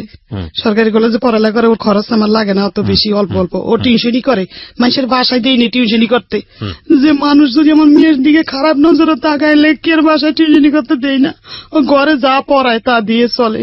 আর আমি কাপড় বেশি জানেন, বিকালবেলা জুড়েন রেল গেট যে কাপড় বেশি, হাজার হাজার মানুষের দেখছে এই বোরকার মুখ ডাইকে সারাদিন কাপড় বেশি। আমি কেউ যেন দেখলে কইতে পারেন আমার বাচ্চারা কাপড় আলির মাইয়া খোটা না জান দেয় লেগে, জানেন আমি এরকম করে করে চালি। আর আজকে আমি সাজানো সংসার আমার ধ্বংস। আমি আসতেছি প্রিয় শ্রোতা, আমি এখানেই আপনাদেরকে নোট করতে চাই যে এই হচ্ছে আমাদের আসল জায়গাতে আসা। এতক্ষণ আসার জন্য আমি এতক্ষণ আপনাদেরকে একটা বর্ণনার মধ্যে রেখেছি। এই কথাটা এই কারণেই বলছি, পত্রপত্রিকায়, টেলিভিশনে বা অন্য কোথাও গণমাধ্যমে যে এই রেপের ঘটনাটা আসে, এটা শুধু আপনি রেপটাই জানেন, কিন্তু রেপ হলে একটা ফ্যামিলির কি হয়, যাকে রেপ করা হচ্ছে সেই সন্তানটি কত কষ্ট করে বড় হয়, তার যে একটা ব্যাকগ্রাউন্ড থাকে, একটা অতীত থাকে, তাকে নিয়ে স্বপ্ন থাকে, তার জন্য বাবা মা কত পরিশ্রম করছে। এই রেপটা শুধু শারীরিকভাবে তাকে ক্ষতি করা না, পুরো ফ্যামিলিটাকেই যে রেপ করা হয় এবং এই রেপ পুরো জীবনটাকে যে রেপ করা হয়, শেষ করে দেওয়া হয়, সেই ঘটনার ফিলিংসের জায়গাটাতে আজকে আপনাদেরকে আমি নিয়ে যেতে চাই, যে কারণে এতক্ষণ ধরে ব্যাকগ্রাউন্ডে ছিলাম। আশা করছি শেষ পর্যন্ত শুনবেন। বড় বোনকে আমি ফ্লোর দিচ্ছি। আমি ওদের কারোর নাম আজকে রিভিল করিনি, ফেসবুকে আসলে আপনারা দেখতে পাবেন লাইভ, যেভাবে দেখানো সম্ভব আমি সেভাবেই দেখাচ্ছি আপনাদেরকে। ওকে, সো তুমি বলো কি হয়েছে ক্লাস 5 যখন পড়ছিল? যখন আমার বোন ক্লাস 4 এ পড়তো, 4 এ, রাইট, দোলাইপাড় সরকারি প্রাথমিক বিদ্যালয়। আচ্ছা, তোমার স্কুলের টিচাররা তো সবাই ইনফর্ম এই ঘটনার প্রেক্ষাপটে? ওকে, ঠিক আছে, বলো। তখন ওই 4 এর ক্লাসে ফেব্রুয়ারি মাসের 20 তারিখে ওর ক্লাসমেট একটা নতুন মেয়ে ভর্তি হয়। ওরা আসে কদমতলী থানা থেকে, শ্যামপুর থানায়। তো আসে, ওর সাথে ভর্তি হয়, ওর সাথে বন্ধুত্ব হয়। আচ্ছা, আমাদের বাড়ির সামনেই, স্কুলের সামনেই। তখন ওর সাথে বন্ধুত্ব হয়, মেয়েটা আমাদের বাড়িতে আসে। তখন মানে জানতে পারলাম যে মেয়েটার মা ডাক্তার, একটা সাইনবোর্ড লাগানো আছে বাড়ির মধ্যে, উনি শিশু এবং গাইনি ডাক্তার। উনি ঘরের মধ্যে রুগী দেখে। ওনার বাড়ি নোয়াখালী, লক্ষ্মীপুরে। তখন উনি মানে ওনার সাথে, ওনার মেয়ে দেখলাম ভালো, উনিও দেখলাম ভালো, তো মিশতে দিলাম আমরা ওই মেয়েটার সাথে। তারপরে উনি আমাকে একদিন একটা প্রস্তাব দিল, ওই তাসনিম, মেয়েটার নাম তাসনিম, আর ওর মার নাম হলো খন্দকার জান্নাতুল ফেরদৌস। ওই খন্দকার জান্নাতুল ফেরদৌস আমাকে একটা প্রস্তাব দিল ওনার মেয়েকে পড়ানোর জন্য। ক্লাস 4 এ যখন শেষ পর্যায়ে, শেষ দিকে, তখন আমি রাজি হলাম যে আমার বাড়ির সামনেই তো পড়াই আমি। তো ওনার মেয়েকে আমি 3 মাস পড়িয়েছি। পড়ানোর পরে আমি দেখতে পেলাম যে ওনাদের ঘরে অনেক লোকজন আসে, আর ওনাদের ঘরে মেয়ে থাকে, বলে যে আমার বোনের মেয়ে। লোকজন আসে আর উনি আমাদেরকে মানে অনেক ধরনের কথা বলতো, যেগুলো আমার মানে একটু খারাপ লাগতো। যেমন বলতো যে আমার একটা গেস্ট আসছে, তো এজন্য আমি একটু পরিপাটি হচ্ছি, আমার অনেক ভদ্র গেস্ট। আবার অনেক মাঝে মধ্যে অনেক ফোনে নোংরা নোংরা কথা বলতো। তখন মানে আমার অনেক, হাজবেন্ড ছিল না পাশে? না, ওনার হাজবেন্ড নাকি লন্ডন থাকে। তো ওনার মেয়েকে 3 মাস পড়ানোর পর আমার মাকে আমি এসে বলেছি যে মা, এরকম এরকম ওনাদের ঘরে লোকজন আসে। তখন আমার আম্মু বলছে যে তাহলে হয়তো বা মহিলাটা ভালো না, পড়ানো ছেড়ে দাও। আমি পড়ানো ছেড়ে দিয়েছি, আর আমার ছোট বোনকে ওনাদের বাসায় যেতে নিষেধ করেছি, যে ওনাদের বাসায় যাবা না। ও 3 মাস ধরে ওনাদের ঘরে একটা লোক থাকে, বলে যে ওনার ভাই। এজন্য আমার মা বলছে যে ওনার ভাই আছে অবিবাহিত, তুমি ওনাদের বাসায় যাবা না ওর সাথে। আমার ছোট বোন নিষেধ করা হয়েছে ওদের বাসায় যেতে না। এখন 5 এ উঠছে, আমার বোন উঠছে, আর ওই তাসনিম, যে মেয়েটা তাসনিম, ও এখন 5 এ উঠার পরে ওই মহিলা কিন্তু আমার ছোট বোনের অনেক খোঁজ খবর নিত ক্লাস 4 এর থেকেই। আর ওনার নাম্বারটা আমার কাছে ছিল, ওই যে আমি যে ওনার মেয়েকে পড়িয়েছি তখন ওনার নাম্বারটা আমাদের মোবাইলে সেভ করা ছিল। ওই তো আমাদের নাম্বারে ফোন দিয়ে আমার মাকে জিজ্ঞেস করতো, আমাকে রাস্তায় দেখা হইলে জিজ্ঞেস করতো। ছোট বোনের শুধু খবর নিত উনি, যে ওর কি খবর, ওর কি খবর, মোবাইল করে করে। তো ওর সাথে কি হয়েছে আমরা জানি না। নভেম্বরের 8 তারিখ বৃহস্পতিবার ছিল, ওই দিন কোচিং ছুটি হয়েছে 3টায়। স্কুলেই কোচিং করে, এজন্য আমরা টাকাও দেই। সরকারি স্কুল, কোচিং বাধ্যতামূলক। তো আমরা টাকা দেই, কোচিং করে। ওই দিন 3টা বাজে কোচিং ছুটি হয়েছে। এমনি অন্যান্য দিন 4টায় ছুটি হয়, তো একটু দেরি হয়েছে। ও আমাদের বাড়ির সামনে আবার থাকে আরেকটা মেয়ে, মারিয়া ওর নাম। তখন মারিয়াকে ডাক দিছি আমি, যে মারিয়া, আমার ছোট বোন তো তোমার সাথে আসে প্রতিদিন, আজকে আসে নাই কেন? বলে যে ও তো আগেই চলে গেছে, কে যেন বলছে যে ও আগেই চলে গেছে। তখন আমি আমার আম্মুরে পাঠাইছি যে আম্মু যাও তুমি স্কুলে যাও। আর স্কুলে গেছে, স্কুল পুরা খুঁজছি আমরা, মানে প্রাথমিক ভাবে যাদেরকে কাছে পাওয়া হয়েছে সবাইকে জিজ্ঞাসাবাদ করছে আমার আম্মু। স্কুলের প্রধান শিক্ষক সালাউদ্দিন ওনাকেও বলছে আমার আম্মু, কিন্তু উনি কোনো গুরুত্ব দেয় না বিষয়টা। মানে একটা স্টুডেন্ট যে হারানো গেছে উনি কোনো গুরুত্বই দিল না, যে একটা মেয়ে মানে ওর সাথে খারাপ কিছু হইতে পারে, আমার কিছু দায়িত্ব আছে, আমি যে প্রধান শিক্ষক আমি কিছু দায়িত্ব পালন করি। উনি ওনার মতো বাচ্চা পড়াচ্ছে ঘরে। তখন স্কুলে ওই স্কুলের আরেকটা ম্যাডাম, ইংরেজি ম্যাডাম জাকিয়া ম্যাডাম, ওনার কাছে আমার বোন ক্লাস 4 থাকতে পড়েছিল। ওই ম্যাডামটা একটা ছেলে পাঠায়, ওই ছেলের নাম হলো আসিফ। ওই ছেলেটা আবার ওদের ক্লাসমেট। ওই ছেলেটা আমাদের বাসায় আসে, আসার পরে বলে যে আন্টি চলেন ওই পারে যাব সুমাইয়াদের বাড়িতে, সুমাইয়া জানে মানে আপনার মেয়ে, ছোট মেয়ে কোথায় আছে। তখন আমার আম্মু বলে সুমাইয়া হলো ওর ক্লাসমেট। তখন মানে আমার আম্মু গেল ওই পারে, গিয়ে জিজ্ঞাসাবাদ করলো যে তুমি কি জানো। কতক্ষণ ধরে ওকে পাওয়া যাচ্ছে না? 3টা থেকে 3টা বাজে ছুটি হয়েছে, ছুটির পরে থেকে 1 ঘন্টার মধ্যে পাওয়া যাচ্ছে না। ওই 1 ঘন্টার মধ্যে খোঁজাখুঁজি শুরু করেছে, আমরা খোঁজাখুঁজি শুরু। তারপরে আমার আম্মু জিজ্ঞাসাবাদ করা হয়েছে, সুমাইয়ার পায়ে পর্যন্ত ধরছে আমার আম্মু, বলছে যে মা তুমি যদি কিছু জানো আমাকে বলো মা, আমার মেয়েটা তো 1 মিনিটও দেরি করে না কোনোদিনও, আর কোথাও যাওয়ার মেয়েও না, আমার মেয়ে তো ছোট, আমার কোনো আত্মীয় স্বজনের বাসা আমি ছাড়া তো যায় না। পরবর্তীতে ওই মেয়ে পুরোপুরি অস্বীকার করছে, বলে যে আন্টি আমি কিছুই জানি না। তখন ও বলছে আমার আম্মু আমাকে ফোন দিছে, তখন আমি বলছি যে তুমি পুলিশের ভয় দেখাও। ওর ক্লাসের কেউ না কেউ তো জানে ওর সম্বন্ধে কিছু, যে ও কোথায় যেতে পারে। তখন আর ওই মেয়েটাকে আমার সন্দেহ হয়েছে কেন, ওই দিন যেদিন ও হারাইছে ওই দিন সকালবেলা আমি যে স্কুলে গিয়ে আমার বোনকে দেখে আসছি, দেখছি যে ওই দিন ও সুমাইয়ের সাথে বসছিল, সুমাইয়ের সাথে বসেছিল আমার বোন। আর আমার বোনের ফ্রেন্ড হলো তাসনিম। তাসনিম হলো ওর অনেক ঘনিষ্ঠ ফ্রেন্ড, সবসময় শুধু তাসনিমের সাথে থাকতো। তারপরে আমার আম্মু বললো যে পুলিশ যখন আসবে, যখন ডান্ডার বাড়ি দিবে, তখন সত্যি কথা ঠিকই বলবা। মানে একটু ভয় দেখালো আমার আম্মু, ওকে কিন্তু আমরা সন্দেহ করি না, মানে এমনি প্রাথমিক ভাবে জিজ্ঞাসাবাদ করলাম যে কিছু জানে কিনা। তখন ওই সুমাইয়ের আম্মু বললো যে পুলিশ আমাদের হারে থাকে, মানে ও মহিলা খারাপ ব্যবহার করলো। আর এর আগে তাসনিমকে কিন্তু প্রথম জিজ্ঞাসাবাদ করা হয়েছিল, আমি ভুলে গেছি তাসনিমকে, কারণ ও কিন্তু তাসনিমের সাথেই চলে। তাসনিমকে আমার মা হারানোর পরেই ফোন দিছে তাসনিমের আম্মুকে, তাসনিমদের বাসায় যাওয়া হয়েছে, তাসনিমের বাসায় তাসনিমও নাই, তাসনিমের মাও নাই। আমার আম্মু ফোন দিছে, আপা আপনি কোথায়, বলে যে আমি তো আমার মেয়ের নিয়ে সাবান ফ্যাক্টরি গলিতে রুম দেখতেছি। তারপরে উনি আসছে, কিছুক্ষণ পর আইসা আমাদের বাড়িতে আসছে উনি ওনার মেয়ের নিয়ে। আমাদের ঘরে যখন ঢুকছে ওনার মেয়ে আর উনি কিন্তু আমার মাকে কোনো সান্ত্বনা দেয় নাই, কোনো কথাও বলে নাই যে ভাবি চলেন আমরা থানায় যাই জিজি করি, কি চলেন আমরা কোনো বান্ধবীদের বাসায় খুঁজি, উনি কিন্তু কিছুই বলেনি আমার আম্মুকে। আমার আম্মু তো নিচে পড়ে কান্না করতেছে, আর আমিও কান্না করতেছি। আর তাসনিমরে আমি এখন জিজ্ঞাসাবাদ করতেছি যে আপু তুমি কি কিছু জানো, আপু বলো আমারে। বলে যে না আপু আমি কিচ্ছু জানি না, ও ওদের ওই প্রেম গলিতে গেছে, আমি আমাদের গলিতে গেছি। তাসনিমকে আমি কেন সন্দেহ করেছি, এর মধ্যে একটা কারণ আছে। কারণ যখন মানে আমার ছোট বোন কোচিং এ বাসায় কিন্তু এসে খেয়ে আবার কোচিং এ যেত, কোচিং এ যাওয়ার সময় ওর ব্যাগ থেকে একটা চিঠি পড়ে গেছে। চিঠিটার মধ্যে 3টা মেয়ের নাম উল্লেখ ছিল, ফারিহা, রাজিয়া আর তাসনিম। চিঠিটা ও তাসনিমের কাছে লিখেছে, আমার বোন তাসনিমের কাছে লিখেছে যে প্রিয় তাসনিম, আশা করি ফারিয়াকে নিয়ে ভালোই আছো। আর রাজিয়ার নাম, এই চিঠিটার মধ্যে কিন্তু কোনো ছেলের নাম উল্লেখ নাই, তাহলে আমরা কিভাবে সন্দেহ করি যে আমার বোন কোনো ছেলের সাথে যেতে পারে। তাসনিম কিন্তু লিখছে। তখন আমি চিঠিটার কথা গোপন রাখি, তাসনিমের কাছে বলি না যে আমি একটা চিঠি পাইছি, চিঠিটা আমি দেখাইও নাই।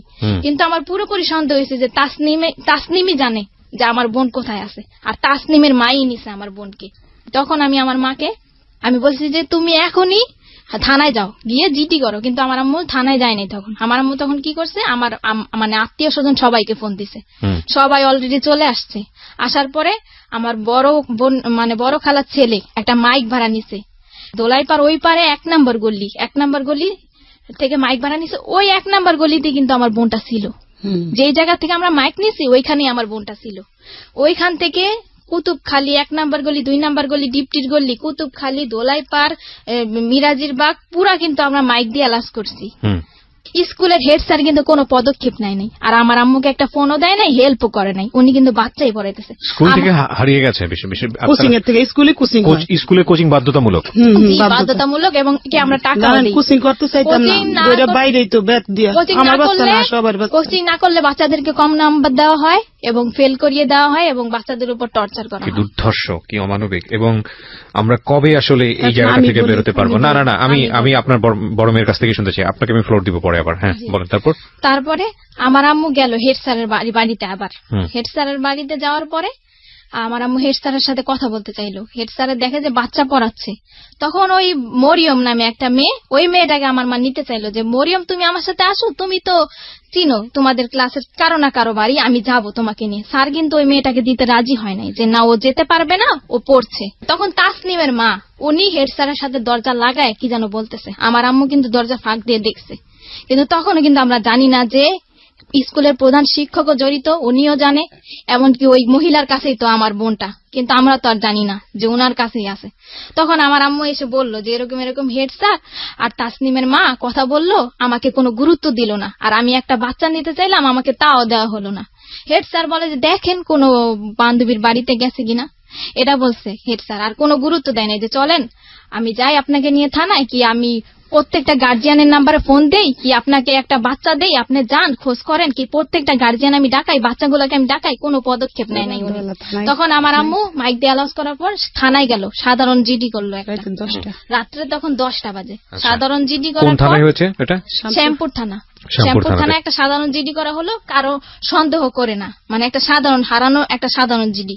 যে আমাদের যে জিডির যে মামলার আজম, এসআই আজম, ওনাকে আমার আম্মু নিয়ে আসলো গাড়ি নিয়ে, আমার মেজো খালা আমার মা গাড়িতে নিয়ে আসলো। আমার আম্মু সন্দেহ করলো, আমি বললাম যে আমি ওই মহিলাকে সন্দেহ করছি, যে ওই মহিলার মেয়ের সাথেই চলে, ওই মহিলাই জানে, ওই মহিলার মেয়েই জানে, যদি ওনারাও না নেয় তাহলে ওনারা জানে যে ও কোথায় আছে, কোথায় গেছে।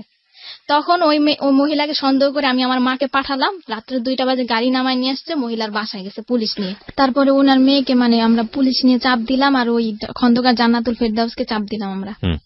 তখন ওই মহিলা কিন্তু স্বীকার করেনি, আর মহিলার মেয়েও স্বীকার করেনি। তখন ওনার মেয়েকে আমরা মানে সন্দেহ করলাম ওনার বোনকে। ওনার বোন আবার থাকে পান্থপথ, ওই দোলাই পারেই পান্থপথ একটা মানে একটা স্থানের নাম, ওই স্থানে থাকে আর কি। তো ওইখানে ওনার মেয়েকে মানে আমরা চাইলাম যে তোমার খালার বাসায় হয়তো বা থাকতে পারে। তখন ওনার মেয়েটাকে কিন্তু উনি একাই দিয়ে দিল, উনি কিন্তু কোনো আপত্তিকর মানে কথা বললো না যে না আমার মেয়েকে দিব না, আমি এত রাত্রে এতগুলা পুলিশের সাথে আমি কিন্তু দিব না আমার মেয়েকে। উনি কিন্তু ওনার মেয়েকে দিয়ে দিল আমার মার সাথে। আর আমার মা ওনার মেয়েকে নিয়ে এই রাত্রে 2টা বাজে ওর খালার বাসায় গেল, খালার বাসায় আর ওই গাড়ির মধ্যে ওনার মেয়েকে আমার মা কোলের মধ্যে রাখলো এবং বললো যে মা বলো, মা যদি তুমি কিছু জানো তাহলে বলো। কিন্তু ওনার মেয়ে কিন্তু কিছুই বললো না, যে না আন্টি আমি কিছুই জানি না। তখন ওর খালার বাসায় খোঁজা হলো, নেই, ওই বাসায়ও নেই।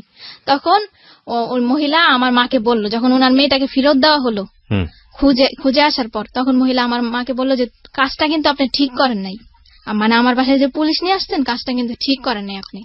তখন আমার মা বললো যে আমি পুলিশ নিয়ে আসছি, একটু পর আমি র্যাব নিয়ে আসবো, মানে আপনার কাছেই আমার মেয়ে আছে, আপনিই জানেন। আমার মানে আমার মার তখন মাথা ঠিক ছিল না, বলছে, আর মেয়েটা কিন্তু ওনার কাছেই ছিল। কিভাবে উদ্ধার হলো তারপরে আমার মা চলে আসলো বাড়িতে। পরের দিন সকালবেলা শুক্রবার, আমার আম্মু কিন্তু শুক্রবারে র্যাবের অফিসে গেল 2বার। এর মধ্যে আমার ছোট খালা মানে মিডিয়ার লোকদের খবর দিল, 71 চ্যানেলের একজন রিপোর্টার, আর টুটুল উনি বিজয় টিভির, আর দৈনিক দিন প্রতিদিনের পত্রিকার একজন, এই 3 জন আর কি আমাদের পাশে এসে দাঁড়ালো আর কি, সান্ত্বনা দিল আমার মাকে যে আপা কান্নাকাটি করেন না, আপনার মেয়েকে পাবেন। 2 দিনে আমরা র্যাবের অফিসে গেলাম, ওই টুটুল বিজয় টিভির সাংবাদিক ওনাকে নিয়ে, উনি সাক্ষী, কেসের সাক্ষী ওনারা। তো ওই দিন শুক্রবার, আর মহিলার কাছে গিয়েছে ওনারা সকালবেলা, ওই মিডিয়ার লোকেরা, মিডিয়ার লোকদের সাথে ওই মহিলা অনেক খারাপ আচরণ করছে, এগুলো ভিডিও ফুটেজ ওই সাংবাদিকদের কাছে আছে। তারপরে ওই শুক্রবার সন্ধ্যা 7টায় আব্দুর রব নামের একজন লোক আসলো, এসে আমাদের দরজা টোকা দিল। সন্ধ্যা তখন 7টা। তখন বললো এই রুমে কি কাপড় বিক্রি করে সেই মহিলা থাকে? তখন আমার আম্মু বললো যে হ্যাঁ আমি বিক্রি করি, আমিই থাকি। আব্দুর রবটা কে জানো? আব্দুর রব, যে বাসায় ওরা রাখছে, যে বাসায় ছিল 30 ঘন্টা, ওই আব্দুর রব বলে। আমার আম্মু বলে কি, ওই লোকটা বলতেছে যে আপনার মেয়ে আমার বাসায় আছে, আমার কাছে আছে। তো আমার আম্মু বলে যে আপনার বাসায় আছে, আপনার বাসা কোথায়? বলে যে আমি তো মেম্বরের বাড়িতে থাকি। তা আমার আম্মু বললো মেম্বরের বাড়িতে এই যে আপনি কাছে থেকে আমার মেয়েটা দিলেন না, আপনি কি? বলে যে না আমি তো 7 তলায় থাকি। বলে যে কোন 7 তলায়? বলে যে না আমি তো 1 নম্বর গলিতে থাকি। লোকটা কয় ধরনের কথা বলা শুরু করছে, আর বলে যে আপনার মেয়েটা আমার মেয়ের সাথে চলে গেছে, আপনি নাকি অনেকে মানে মারধর করেন মেয়েকে, আমার কাছে আশ্রয় চেয়েছে, আমি আশ্রয় দিয়েছি। ওনার স্ত্রীকে ফোন দিল, কোথায় তুমি আসো, আসলো, আমার বোনটাকে নিয়ে আসলো। আমার বোনটা কে 2টা পুরুষ লোক ধরে ধরে নিয়ে আসছে, আমাদের দোতলার ভাড়াটিয়ারা সবাই সাক্ষী। তখন সবাই মানে ওই লোকটা যে এসে বললো, সবাই কিন্তু দরজা খুলে ফেললো, সব কথাই। আমার বোনটা কাঁপতেছে, প্রচন্ড কাঁপতেছে, মানে যাকে দেখে তাকেই ভয় পায়, আর শরীরে অনেক জ্বর ছিল আমার বোনের। তখন লোকটা কিন্তু ঘরের ভিতরে ঢুকতে চাইলো না। আমার আম্মু অনেক কষ্টে আর আমি অনেক কষ্টে বললাম যে আঙ্কেল আপনাকে কিভাবে ধন্যবাদ জানাবো, আপনি একটু বসেন, কিছু খান আপনি। লোকটা কিন্তু ঢুকতে, এই মহিলা তোর বাচ্চাটা ফেরত দেওয়া কি আমার অপরাধ হইলো, মানে উনি কি আবল তাবল কথা বলতেছে। তখন ওনাকে বসালাম, আমার আম্মু বলে যে আমার গার্জিয়ান আসবে, আমার গার্জিয়ানকে বুঝিয়ে দিবেন আমার মেয়েকে। তখন আমরা মিডিয়ার লোকদেরকে খবর দিলাম, ওই যে আমাদেরকে সান্ত্বনা দিয়েছিল, আমাদের পাশে দাঁড়িয়েছে, আর আমার খালা, আমার আত্মীয় স্বজন সবাই আসলো। ওই আয়োর যে মামলার যে আয়ো আজম এসআই, ওনাকেও খবর দেওয়া হলো, আমার আম্মু খবর দিল। স্কুলের প্রধান শিক্ষককেও আমার আম্মু খবর দিল, কিন্তু ওই খন্দকার জান্নাতুল ফেরদৌসকে কিন্তু আমার আম্মু খবর দেয়নি। আর উনি কিন্তু এই একদিনের মধ্যে আমার আম্মুকে কোনো ফোনও দেয়নি, কোনো খোঁজ খবরও নেয়নি, এমনকি কোনো সাহায্য করে নাই। ওই খন্দকার জান্নাতুল ফেরদৌস আমার বোন ঘরে ঢুকার 5 মিনিটের মধ্যে উনি এসছে 3টা মেয়ে নিয়ে। উনি কিভাবে জানলো যে আমার বোনটা ঘরে আসছে? বড় বড় 3টা মেয়ে নিয়ে আসছে। 3টা মেয়ে এসে মানে আমার মার সাথে ঝগড়া শুরু করছে যে কেন আমার মা পুলিশ নিয়ে গিয়ে ওই মহিলার বাসায় খুঁজতে গেছে। তখন আজম যে কেসের যে আয়ো, উনি বলল যে আপা দেখেন, আপনার মেয়ে যদি হারানো যেত তাহলে আপনিও খুঁজতে আসছেন, ওনার মনের অবস্থাটা আপনি বুঝেন। তখন খন্দকার জান্নাতুল ফেরদৌস বলল আমি আজকে অ্যাকশন নিব, আমার মান ইজ্জত কিছু রাখে নাই, পুলিশ নিয়ে আমার বাড়িতে গেছে। এই পরে আজম বলল যে দেখেন, আপনি বাচ্চা নিয়ে বড় কথা বলবেন না, আর ওনার মনের পরিস্থিতিটা বুঝেন, আপনি কি অ্যাকশন নেবেন, এইগুলা কোন ধরনের কথা বলতেছেন। মানে আমি যেটা বুঝতে পারছি, তখন পর্যন্ত আপনারা কেউ জানেননি যে ওর সাথে কি হয়েছে। ও জানে সব। আপনারা নরমালি যেটা জানেন যে ঠিক আছে, মানে বাচ্চা পাইছি, সুতরাং এটাই অনেক বড় কিছু। হ্যাঁ বলেন। তারপরে কথাবার্তা শেষ করে ওই 3টা মেয়ে কিন্তু ঝগড়া করছে, আর বাড়ির ভাড়াটিয়াদের গেট টোকায় আমার আম্মুর নামে খারাপ খারাপ মন্তব্য করেছে, এমনকি ঘরের মধ্যে আমার আম্মুর সাথে ঝগড়া করছে, গায়ের মধ্যে হাত তুলতে পর্যন্ত আসছে। রাজিয়া, সুরমা জাহান রাজিয়া, মহিলার যে সহযোগী ফার্মেসিতে কাজ করে, ওই রাজিয়া মহিলা কিন্তু কোনো কথা বলে না, ওই 3টা মেয়েই কথা বলতেছে। আর মিতু আসছে, মিতু নাকি ওনার বোনের মেয়ে। মিতু এসে বলতেছে যে গণতান্ত্রিক বাংলাদেশে বিনা কারণে কাউকে জেল খাটানো যায় না, এখানে কিন্তু কোনো জেল খাটানোর কথা উঠে নেই। ওনারা কিন্তু নিজে একটা আওয়াজ হচ্ছিল। হ্যাঁ, তারপরে কি হলো? তারপরে ওনারা সবাই চলে গেছে, কেসের আয়ও চলে গেছে। স্কুলের প্রধান শিক্ষক আসছে এখন।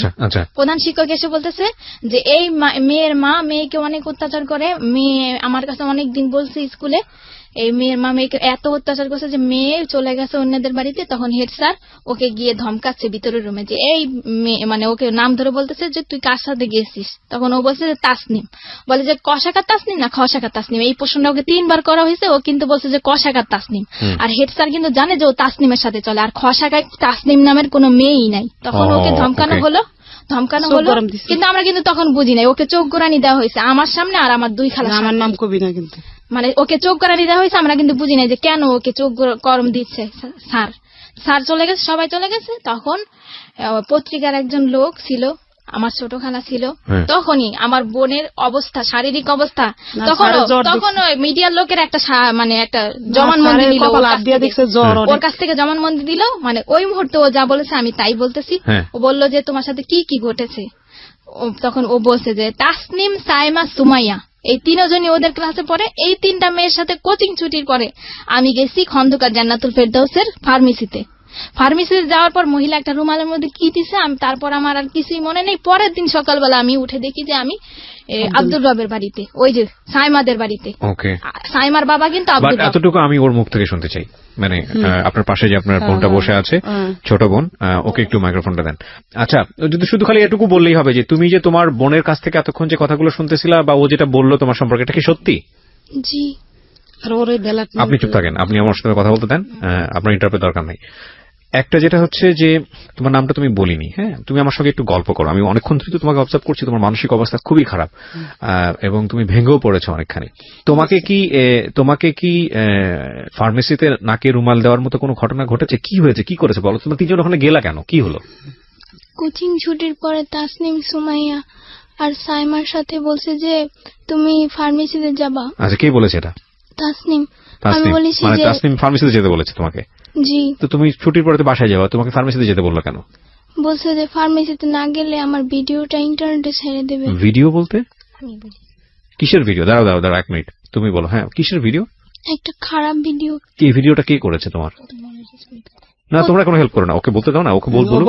হ্যাঁ ভিডিওটা তাসনিমের আম্মু করছে। কিভাবে করেছে ভিডিওটা? আপনারা কোনো কথাই বলেন না, হ্যাঁ একদম চুপ থাকেন। হ্যাঁ প্রথম মডেল টেস্ট পরীক্ষার পর প্রত্যেকদিন ওদের বাসায় যাইতাম। তো ওদের খাবার খাইলে প্রচুর মাথা ঘুরাইতো, পেট ব্যথা করতো। তো আমি কিছু জানতাম না যে আমার সাথে কি হইতেছে। তারপর ওর কাছে অনেকদিন বলছি যে তোমার খাবার খাইলে আমাদের মাথা ঘুরায়, পেট ব্যথা করে। বলে যে তুমি হয়তো ক্লান্ত, এই কারণে। আচ্ছা ওই মানে ভিডিওটা কি আমাকে একটু বলো তো, ভিডিওটা তুমি তো জানতা যে ভিডিও কোন একটা ভিডিও হয়েছে তোমার, রাইট? সেটা কিসের ভিডিও ছিল? একটা খারাপ জিনিস তোমাকে দেখাইছে ভিডিওটা? জি। কিসের ভিডিও ছিল, কখন করেছে ভিডিওটা? সেটা আমি জানি না। খারাপ ভিডিওটার মধ্যে ভিডিওটা কিসের ছিল, মানে ভিডিওটা তুমি তো দেখছো নিজের চোখে? জি। তো কিসের ভিডিওটা ছিল? ওখানে আমি ছিলাম আর একটা লোক ছিল। এটা কি তোমার সঙ্গে এই হারিয়ে যাওয়ার ঘটনার আগের ঘটনা? জি। তো তুমি বাসায় এসে বলো নাই তোমার আব্বু? তোমার আব্বু তো নয়, আম্মুকে বলো নাই? না, বুঝিনি। ওকে প্রিয় শ্রোতা, আমরা এখানে একটা ছোট্ট বিরতি নেব। বিরতির পর আমরা ফিরে আসছি ভয়ানকতম জীবন গল্পের একটা এপিসোডে। আমি জীবনে কোনোদিন এই ধরনের গল্প প্রচার করতে হবে কখনো আমি চিন্তাও করিনি। Unthinkable but situational demand. আমাদের আজকে যেভাবে সমাজে বিশেষ করে রেপটা ভয়াবহ আকার ধারণ করেছে, সেখানে আসলে আর উপায়হীন মানে হয়েই আসলে এই ঘটনা আজকে আপনাদের সামনে উপস্থাপন করতে যাচ্ছি। আমরা ফেসবুক লাইভে আছি, আপনারা আসলে দেখতে পারবেন। আমাদের ফেসবুকের ঠিকানা www.facebook.com/kibria.rj KEBRIA.RJ। পেজটি আছে RJ Kibria নামে। লাইক এন্ড কমেন্টস এবং শেয়ারও করুন প্লিজ। আমি ছোট্ট একটা বিরতির পর সেখানে আপনারা প্রিমিয়ার শুনতে পাচ্ছেন একযোগে, মানে রেডিওতে যেভাবে প্রচার করা হচ্ছে ঢাকা এফএমও আপনারা আমাদেরকে শুনতে পাচ্ছেন। হ্যাঁ হ্যাঁ হ্যাঁ আচ্ছা ঠিক আছে। হ্যাঁ হ্যাঁ আমি মানে ওর কাছ থেকে প্রাথমিকভাবে জানা গেল যে ওই টিফিন টাইমটা ওকে আমরা সময় দিতে পারতাম না। আমার আম্মু কাপড় বিক্রি করতো, আমি ঘরে থাকতাম আমার ছোট ভাইকে নিয়ে। ওই স্কুলের সামনে কিন্তু তাসনিমদের বাসা, ও যেত, তাসনিম ওকে টেনে টেনে নিয়ে যেত যে চলো যাই। ওদের বাড়ির খাবার খেলে, খাবার কি দিত, চানাচুর আর বিস্কুট। খাবার খেলে ওর নাকি কিছুই মনে থাকতো না। এটা তো ওকে পাওয়ার পর আমরা জানতে পারছি, এর আগে তো আমাদের কাছে বলে নাই কিছু। তার মানে আমি যেটা বুঝতে পারছি যে এই ভিডিওর ঘটনাটা আপনারা জানতে পারছেন পুরো ঘটনাটা ঘটে যাওয়ার পরে, তার আগ পর্যন্ত আপনারা জানেননি। তার মানে এই ভিডিওটা কি ছিল এটা ও শুধু জানতো কিন্তু আপনাদেরকে বলেনি। কিন্তু ও জানতো না, আরানের 15 দিন আগে জানছে, দেখাইছে। হ্যাঁ আরানের 15 দিন আগে জানছে। আমার প্রসঙ্গটা সেটাই যে হারানোর 15 দিন আগে জানলে কি জানা মুহূর্তে তো আপনাদের সঙ্গে বলার কথা, আপনাদের সঙ্গে কেন বলেনি? চুপ করো, আমি বলতেছি কেন বলেনি। তখন এরকম কয়েকদিন হয়েছে। আর ওই যে ও যে খাবারটা খেলে যে মাথা ঘুরাইতো, কিছুই মনে থাকতো না। তারপরে যখন ওর জ্ঞান ফিরে আসতো তখন তাসনিম বলতো যে চলো চলো স্কুলে যাই। ও কিন্তু ওর মধ্যে 4 দিন দেখছে স্কুলের প্রধান শিক্ষককে, তাসনিমকে। ও বলতে পারে না গুছিয়ে, আপনি তো বুঝতে পারছেন। না না আমি এখানে একটা কথা বলি, গুছিয়ে না বলে আমাকে একটু চেষ্টা করতে দেন। আপনারা দুজন মিলে যেভাবে ইন্টারাপ্ট করছেন তাতে তো গল্প বলতে দেবেন, আপনারা একটা শব্দ করবেন না। ওকে দুজন মিলে একটা শব্দ করবেন না, আমি একটু ওর সঙ্গে কথা বলি প্লিজ। আমি বুঝতে পারছি আপনারা দুজনেই খুবই উত্তেজিত এবং যে ঘটনা ঘটেছে সেটা সেই জায়গাটা থেকে আসলে আপনারা প্রত্যেকেই হয়তো চাচ্ছেন যে প্রত্যেকটা ঘটনা এখানে পুঙ্খানুপুঙ্খভাবে সবাই জানুক। আপনারা চাচ্ছেন এটা, আমি দুজনেই চাচ্ছেন। তো তাহলে বিষয়টা আমার উপরে ছেড়ে দেন। হ্যাঁ যান, আপনি আমার উপরে ছেড়ে দেন, আমি ওকে সাথে কথা বলে যতটুকু পারি আমি ওর সাথে একটু জানার চেষ্টা করি। মাইক্রোফোনটাও সামনে দেন। হ্যাঁ এই যে তোমাকে যেটা খাওয়াতো চানাচুর বা যেটা বলো বিস্কিট বা যেটাই বলো না কেন, এটা খাওয়ানোর পরে তুমি জানতা না যে কি হচ্ছে তোমার সঙ্গে, তাই কি? জি। আচ্ছা এই ভিডিওটা তোমাকে দেখিয়েছিল কবে? মানে 15 দিন আগে। হারানোর 15 দিন আগে। 15 দিন আগে দেখে কি বলেছিল? বলেছিল এটা যদি কারো কাছে বলো তাহলে ইন্টারনেটে ছেড়ে দিব। তুমি তাহলে বুঝতে পারছিলে যে তোমার সঙ্গে কি হচ্ছিল? জি। তারপর আর ওদের বাসায় যাইনি 15 দিন। কি ও ওকে, মানে এটা কি তোমার সঙ্গে এরকম রেগুলারই হতো? 2-1 হয়েছে নাকি একবার হয়েছে? এই ভিডিওটা করার সময় শুধু একটাই হয়েছে নাকি এর আগেও এরকম কন্টিনিউ করতো ওরা এই কাজগুলা? সেটা আমি জানি না আমার সাথে কি হতো, কিন্তু ভিডিওটা দেখার পরে বুঝতে পারছি আমি কিছু একটা হতো তোমার সঙ্গে। জি। এবং এটা দেখার পরে তুমি ছেড়ে দিয়েছো যে তুমি আর ওদের বাসায় যাও নাই? জি। আর ওই বাসায় আমি হেড স্যারকে 4 দিন দেখছি, আমাদের স্কুলের প্রধান শিক্ষককে। আপনারা কেন কথা বলতেছেন? আপনারা কথা বলতে তাহলে বড় দরকার নাই এখানে। আপনি তোর সঙ্গে কথা বলতেছি না, আপনারা কেন? আপনারা কি উত্তেজিত অনেক বেশি? আমাকে একটু ফ্লোর দেন না, আমি কথা বলি প্লিজ। কেউই কোনো কথা বলবেন না, আমার যেটা জানার দরকার সেটা আমি ওর কাছ থেকে বের করে নিব, ঠিক আছে? ওকে হ্যাঁ বলো, তুমি বলো, তুমি তোমার মতো করে বলো না, যা হয়েছে হয়েছে বলো। হ্যাঁ কি হয়েছে বলো। হেড স্যারকে আমি 4 দিন দেখছি। 2 দিন দেখছি ওনাদের বাসায় হাসাহাসি করতেছে তাসনিমের আম্মুর সাথে, আর 2 দিন দেখছি গোসল করতে। হেড স্যারকে গোসল করতে দেখেছো ওই বাসাতে? জি। আচ্ছা, তো তুমি যখন এই ধরনের একটা ঘটনা তুমি বাসার মধ্যে, তুমি তো বুঝতে পারছিলে যে কিছু একটা হচ্ছে যেটা হওয়া উচিত না, তাই না? কিছু কি বুঝতে পারতেছিলা যে কিছু একটা হচ্ছে? হেড স্যারকে তো এই বাসায় দেখার কথা না, তুমি কি বুঝতে পারতেছিলা বিষয়টা, নাকি মনে হচ্ছিল যে ঠিক আছে দেখছি ঠিক আছে? তোমার মনে হয়নি যে এই বিষয়গুলো গিয়ে বাবা মার সঙ্গে কথা বলি, মাকে জানাই বা আমার বড় বোনকে জানাই, এটা মনে হয় নাই? কি মনে হয়েছে জানালে কোনো সমস্যা হতে পারে, বা ওদেরকে জানালে বকাঝকা করতে পারে, মার দিতে পারে, এরকম কিছু কি? তাহলে জানাওনি কেন? আমি মানে কি আমার অনেক চাপ ছিল। কি ধরনের চাপ বলো তো? তোমার মা যদি তোমাকে বকাঝকা করে এটা বলতে কোনো সমস্যা নাই, পৃথিবীর সব মাই তার বাচ্চাদেরকে শাসন করে, টেনশন করার কোনো কারণ নাই। ঠিক আছে, তুমি আমাকে দিল খুলে বলো, হ্যাঁ মন খুলে বলো কি হয়েছে তোমার সঙ্গে, কিসের চাপ ছিল? আমি সকালে 9টার দিকে স্কুলে যেতাম, স্কুলে ক্লাস করে 2টা বাজে ছুটি দিত। জি। ছুটি দেওয়ার পর বাসা যেতাম, খাবার খেয়ে তারপরে 3টা বাজে আসতাম, 4টা বাজে ছুটি দিত কোচিং এ। আচ্ছা, তারপর আবার হেড স্যার একজন শিক্ষক টিচার খুঁজে দিছে, তার কাছে পড়তাম 7টা থেকে 8টা পর্যন্ত 1 ঘন্টা। তারপর আবার বাসায় পড়তাম, কোনো বলার সুযোগ ছিল না। আর এছাড়া আমি আমার মাকে বলছিলাম যে আমার পেটে নিচে প্রচুর ব্যথা করে, আমার আম্মু বলে যে গ্যাস্ট্রিকের ব্যথা, এই কারণে। তার মানে তোমার সঙ্গে যখন এই ঘটনাগুলো ঘটতেছিল, যখন তুমি বুঝো না বিষয়টা, তখন তুমি বাসায় বলেছো যে তোমার এটা ব্যথা করে, কিন্তু তোমার মা এই জিনিসটাকে বেশি আমলে নেয়নি, তাই কি? জি। আচ্ছা, তারপর কি হলো? ঠিক আছে, গ্যাস্ট্রিকের ব্যথা, ট্যাবলেট দিয়েছিল? হ্যাঁ, গ্যাস্ট্রিকের ট্যাবলেট দিয়েছিল, বলেছিল এটা খেলে হয়তো তোমার ব্যথা সেরে যাবে। আচ্ছা, তারপরও ব্যথা সারেনি, প্রচুর ব্যথা করতো। তুমি কি কখনো এরকম কোনো কিছু দেখেছো? মানে আমি তোমাকে এই জিনিসটা জিজ্ঞেস করছি যেটা আমার জায়গা থেকে 100% ক্লিয়ার হওয়ার জন্য, কারণ আমি জানি এরপরে তোমাকে পুলিশে জেরাতে নেওয়া হয়েছে, সেখানেও অভিজ্ঞতা ভালো না তোমাদের, আমি গল্পটা জানি, যে কারণে আমি একটু আমার জায়গা থেকে একটু বিষয়টা ক্লিয়ার করতে চাই। তুমি কি কখনো এমন কোনো বিষয় দেখেছো তোমার শারীরিকভাবে যেটা তোমার কাছে খুব অস্বাভাবিক মনে হয়েছে, ভয়ঙ্কর মনে হয়েছে? এরকম কোনো বিষয় কি তুমি দেখেছো কখনো, নিজে থেকে অবজার্ভ করেছো কখনো? এরকম কোনো কিছু অবজার্ভ করনি।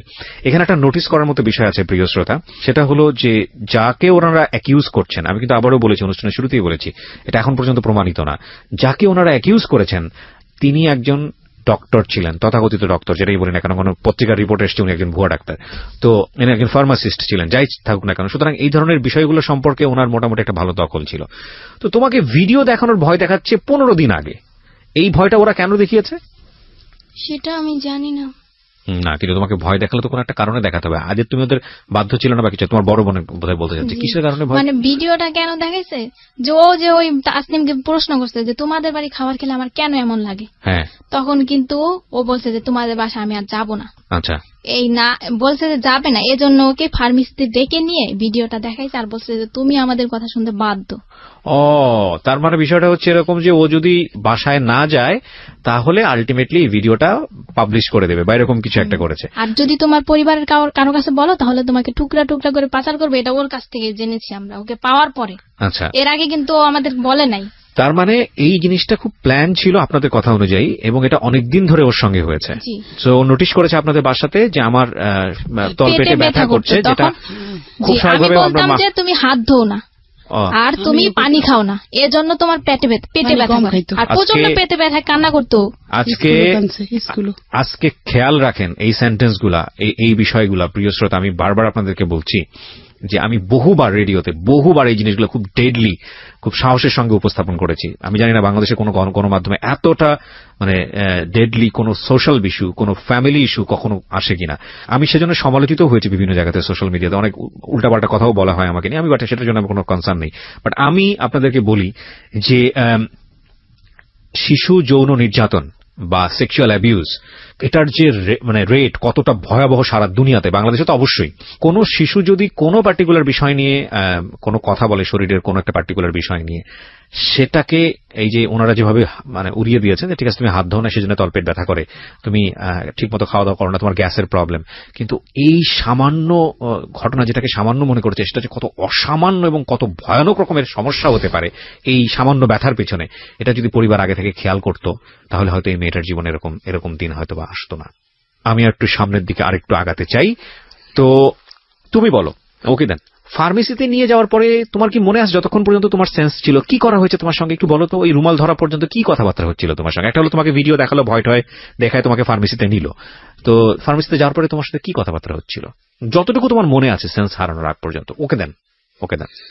আমরা 3 বান্ধবী মিলে ফাইজলামি করতেছিলাম, আন্টি কি যেন একটা করতেছিল, রাজিয়া জাহান সুরমা যে ওদের ফার্মেসিতে কাজ করে মেয়েটা, ওই মেয়েটার সাথে উনি কথা বলতেছিল।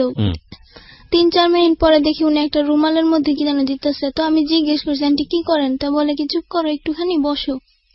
তারপর আমার নাকের ভিতর ধরার পরে আমার আর কিছু মনে নেই। তোমার এই নাকের ভেতর ধরার পরে যখন তোমার সেন্স ফিরছে, ফার্স্ট মেমোরিটা কি? প্রথম তোমার কি মনে আছে? কি দেখছো তুমি ঘুম থেকে ফেরার পরে? কি মনে আছে? কিছু মনে আছে? হ্যাঁ, কি সেটা? আমি ওখানে আমি যখন নাকি ঘুম থেকে উঠি তখন দেখি সাইমাদের বাসায়। সাইমাটাকে তোমার বান্ধবী? জি। আচ্ছা, হ্যাঁ, সাইমাদের বাসায়। হ্যাঁ, ওখানে ওর বাবাকে দেখছি, ওর আর একটা লোককে দেখছি, আর একটা মেয়েকে দেখছি, হ্যাঁ, আর ওর মাকে দেখছি। হ্যাঁ। তো আমি সাইমাকে জিজ্ঞেস করছি যে আমি এখানে কেন, আমি তো ফার্মেসিতে থাকার কথা। রাইট। তো বলে যে চুপ করে থাকো, পরেরটা পরে বোঝা যাবে। অনেকবার জিজ্ঞেস করছে, আমাকে ধমক মাইরা মেরা চুপ করা দিছে। এই সাইমাটা কি তোমার বয়সী ছিল? জি। ও কোন ক্লাসে পড়তো? 5। একই ক্লাসমেট তোমার? জি। আমি অবাক হচ্ছি প্রিয় শ্রোতা। আমি ফ্লোর দিব, তবে তার আগে আমাকে একটা বিরতি নিতে হবে। আপনারা সবই ফেসবুকে দেখতে পাচ্ছেন, আমরা স্টুডিও থেকে আছি ফেসবুক লাইভে। বাট আমি বারবার আপনাদেরকে বলছি, এটা একটা অমীমাংসিত সত্য। আমরা সত্য মিথ্যা আপনাদের উপরে ছেড়ে দিয়েছি। এই মামলাটি কোর্টে জাজমেন্ট অবস্থায় রয়েছে। ওনারা যে বক্তব্য দিচ্ছেন সেটা আমরা জাস্টিফাই করব না, সেটা জাস্টিফাই করার দায়িত্ব হচ্ছে কোর্টের। কতটুকু সত্য বলছেন, কতটুকু মিথ্যা বলছেন, সেটা পুলিশ ইনভেস্টিগেট করবে এবং কোর্ট সেখান থেকে রায় দেবে। শেষ পর্যন্ত কোর্ট যে রায় দেয় সেটার প্রতি আমাদের আস্থা আছে। কিন্তু আমরা এটাকে উপস্থাপন করতে চাই আমাদের সামাজিক যে লেসন, বা আমাদের এইরকম ঘটনা থেকে আমাদের নিজেদের যে একটু সতর্ক হওয়া, সেই জায়গাটি থেকে আমরা অবশ্যই আস্থা রাখতে চাই মহামান্য বিচারকের উপর, আমরা আস্থা রাখতে চাই মহামান্য কোর্টের উপর। আমরা এটাকে একটা এভিডেন্ট হিসেবে উপস্থাপন করছি না, আমরা কাউকে এখানে অ্যাকিউজ করছি না। ওরা যা বলছে সেটা যে 100% সত্য সেটাও আমরা দাবি করছি না। সেই দাবিটা সে নিরূপণ করার দায়িত্ব হচ্ছে কোর্টের, যেটা আমি অনুষ্ঠানের শুরুতেই ডিসক্লেমার হিসেবে আপনাদেরকে বলেছি। তবুও আজকে ওরা যা বলছে সেটা বিশ্বাস অবিশ্বাসের জায়গায় আপনি ব্যক্তিগতভাবে রাখতে পারেন, রেখে আপনার যদি জীবনে কোনো কিছুতে সতর্ক হবার থাকে আপনি হবেন। আমরা একটা কথাই বলতে চাই, স্টপ রেপ এবং সেক্সুয়াল অ্যাবিউজ। ছোট্ট একটা বিরতির পরেই তারপরে কি হলো? মানে ওকে তো পাওয়া গেল, হেডমাস্টার এসেও এটা বলছেন, চিল্লাচিল্লি করছেন। তারপরে ওকে ঢাকা মেডিকেল না হলো নরমালি। আমরা কিন্তু জানি না যে ওর সাথে কি হয়েছে। ওকে না, ঢাকা মেডিকেলে কেন নিবেন? আপনারা তো তখন পর্যন্ত ধরেন যেটা জানলেন জ্বর, ওকে পাইছেন, তাতেই আপনারা খুশি। আশেপাশে কিন্তু ওকে ওরকম কোনো ডাক্তারখানা নাই, শুধু ফার্মেসি। আমরা কি ওকে কাঁপতেছিল, ওর কোনো শারীরিক ওটা ভাবেন নেই, ভাবছেন যে ওকে ট্রিটমেন্ট করা দরকার। জি। আচ্ছা। প্রচন্ড জ্বর ছিল ওর। আচ্ছা। এমনকি হেডমাস্টার নিজে ওর মাথায় হাত দিয়ে দেখেছে যে ওর জ্বর ছিল। আচ্ছা। তখন ওকে আমরা ঢাকা মেডিকেল নরমালি নিলাম আর কি। তখন ওকে আমার আম্মু বললো যে হারানো গেছে, 30 ঘন্টা পরে পেয়েছি মেয়েটাকে, জ্বর, আমরা দেখাবো। তখন কিন্তু ওকে মানে পুলিশ মহিলা দেওয়া হলো 2 জন, ওকে কিন্তু চেক আপ করা হলো।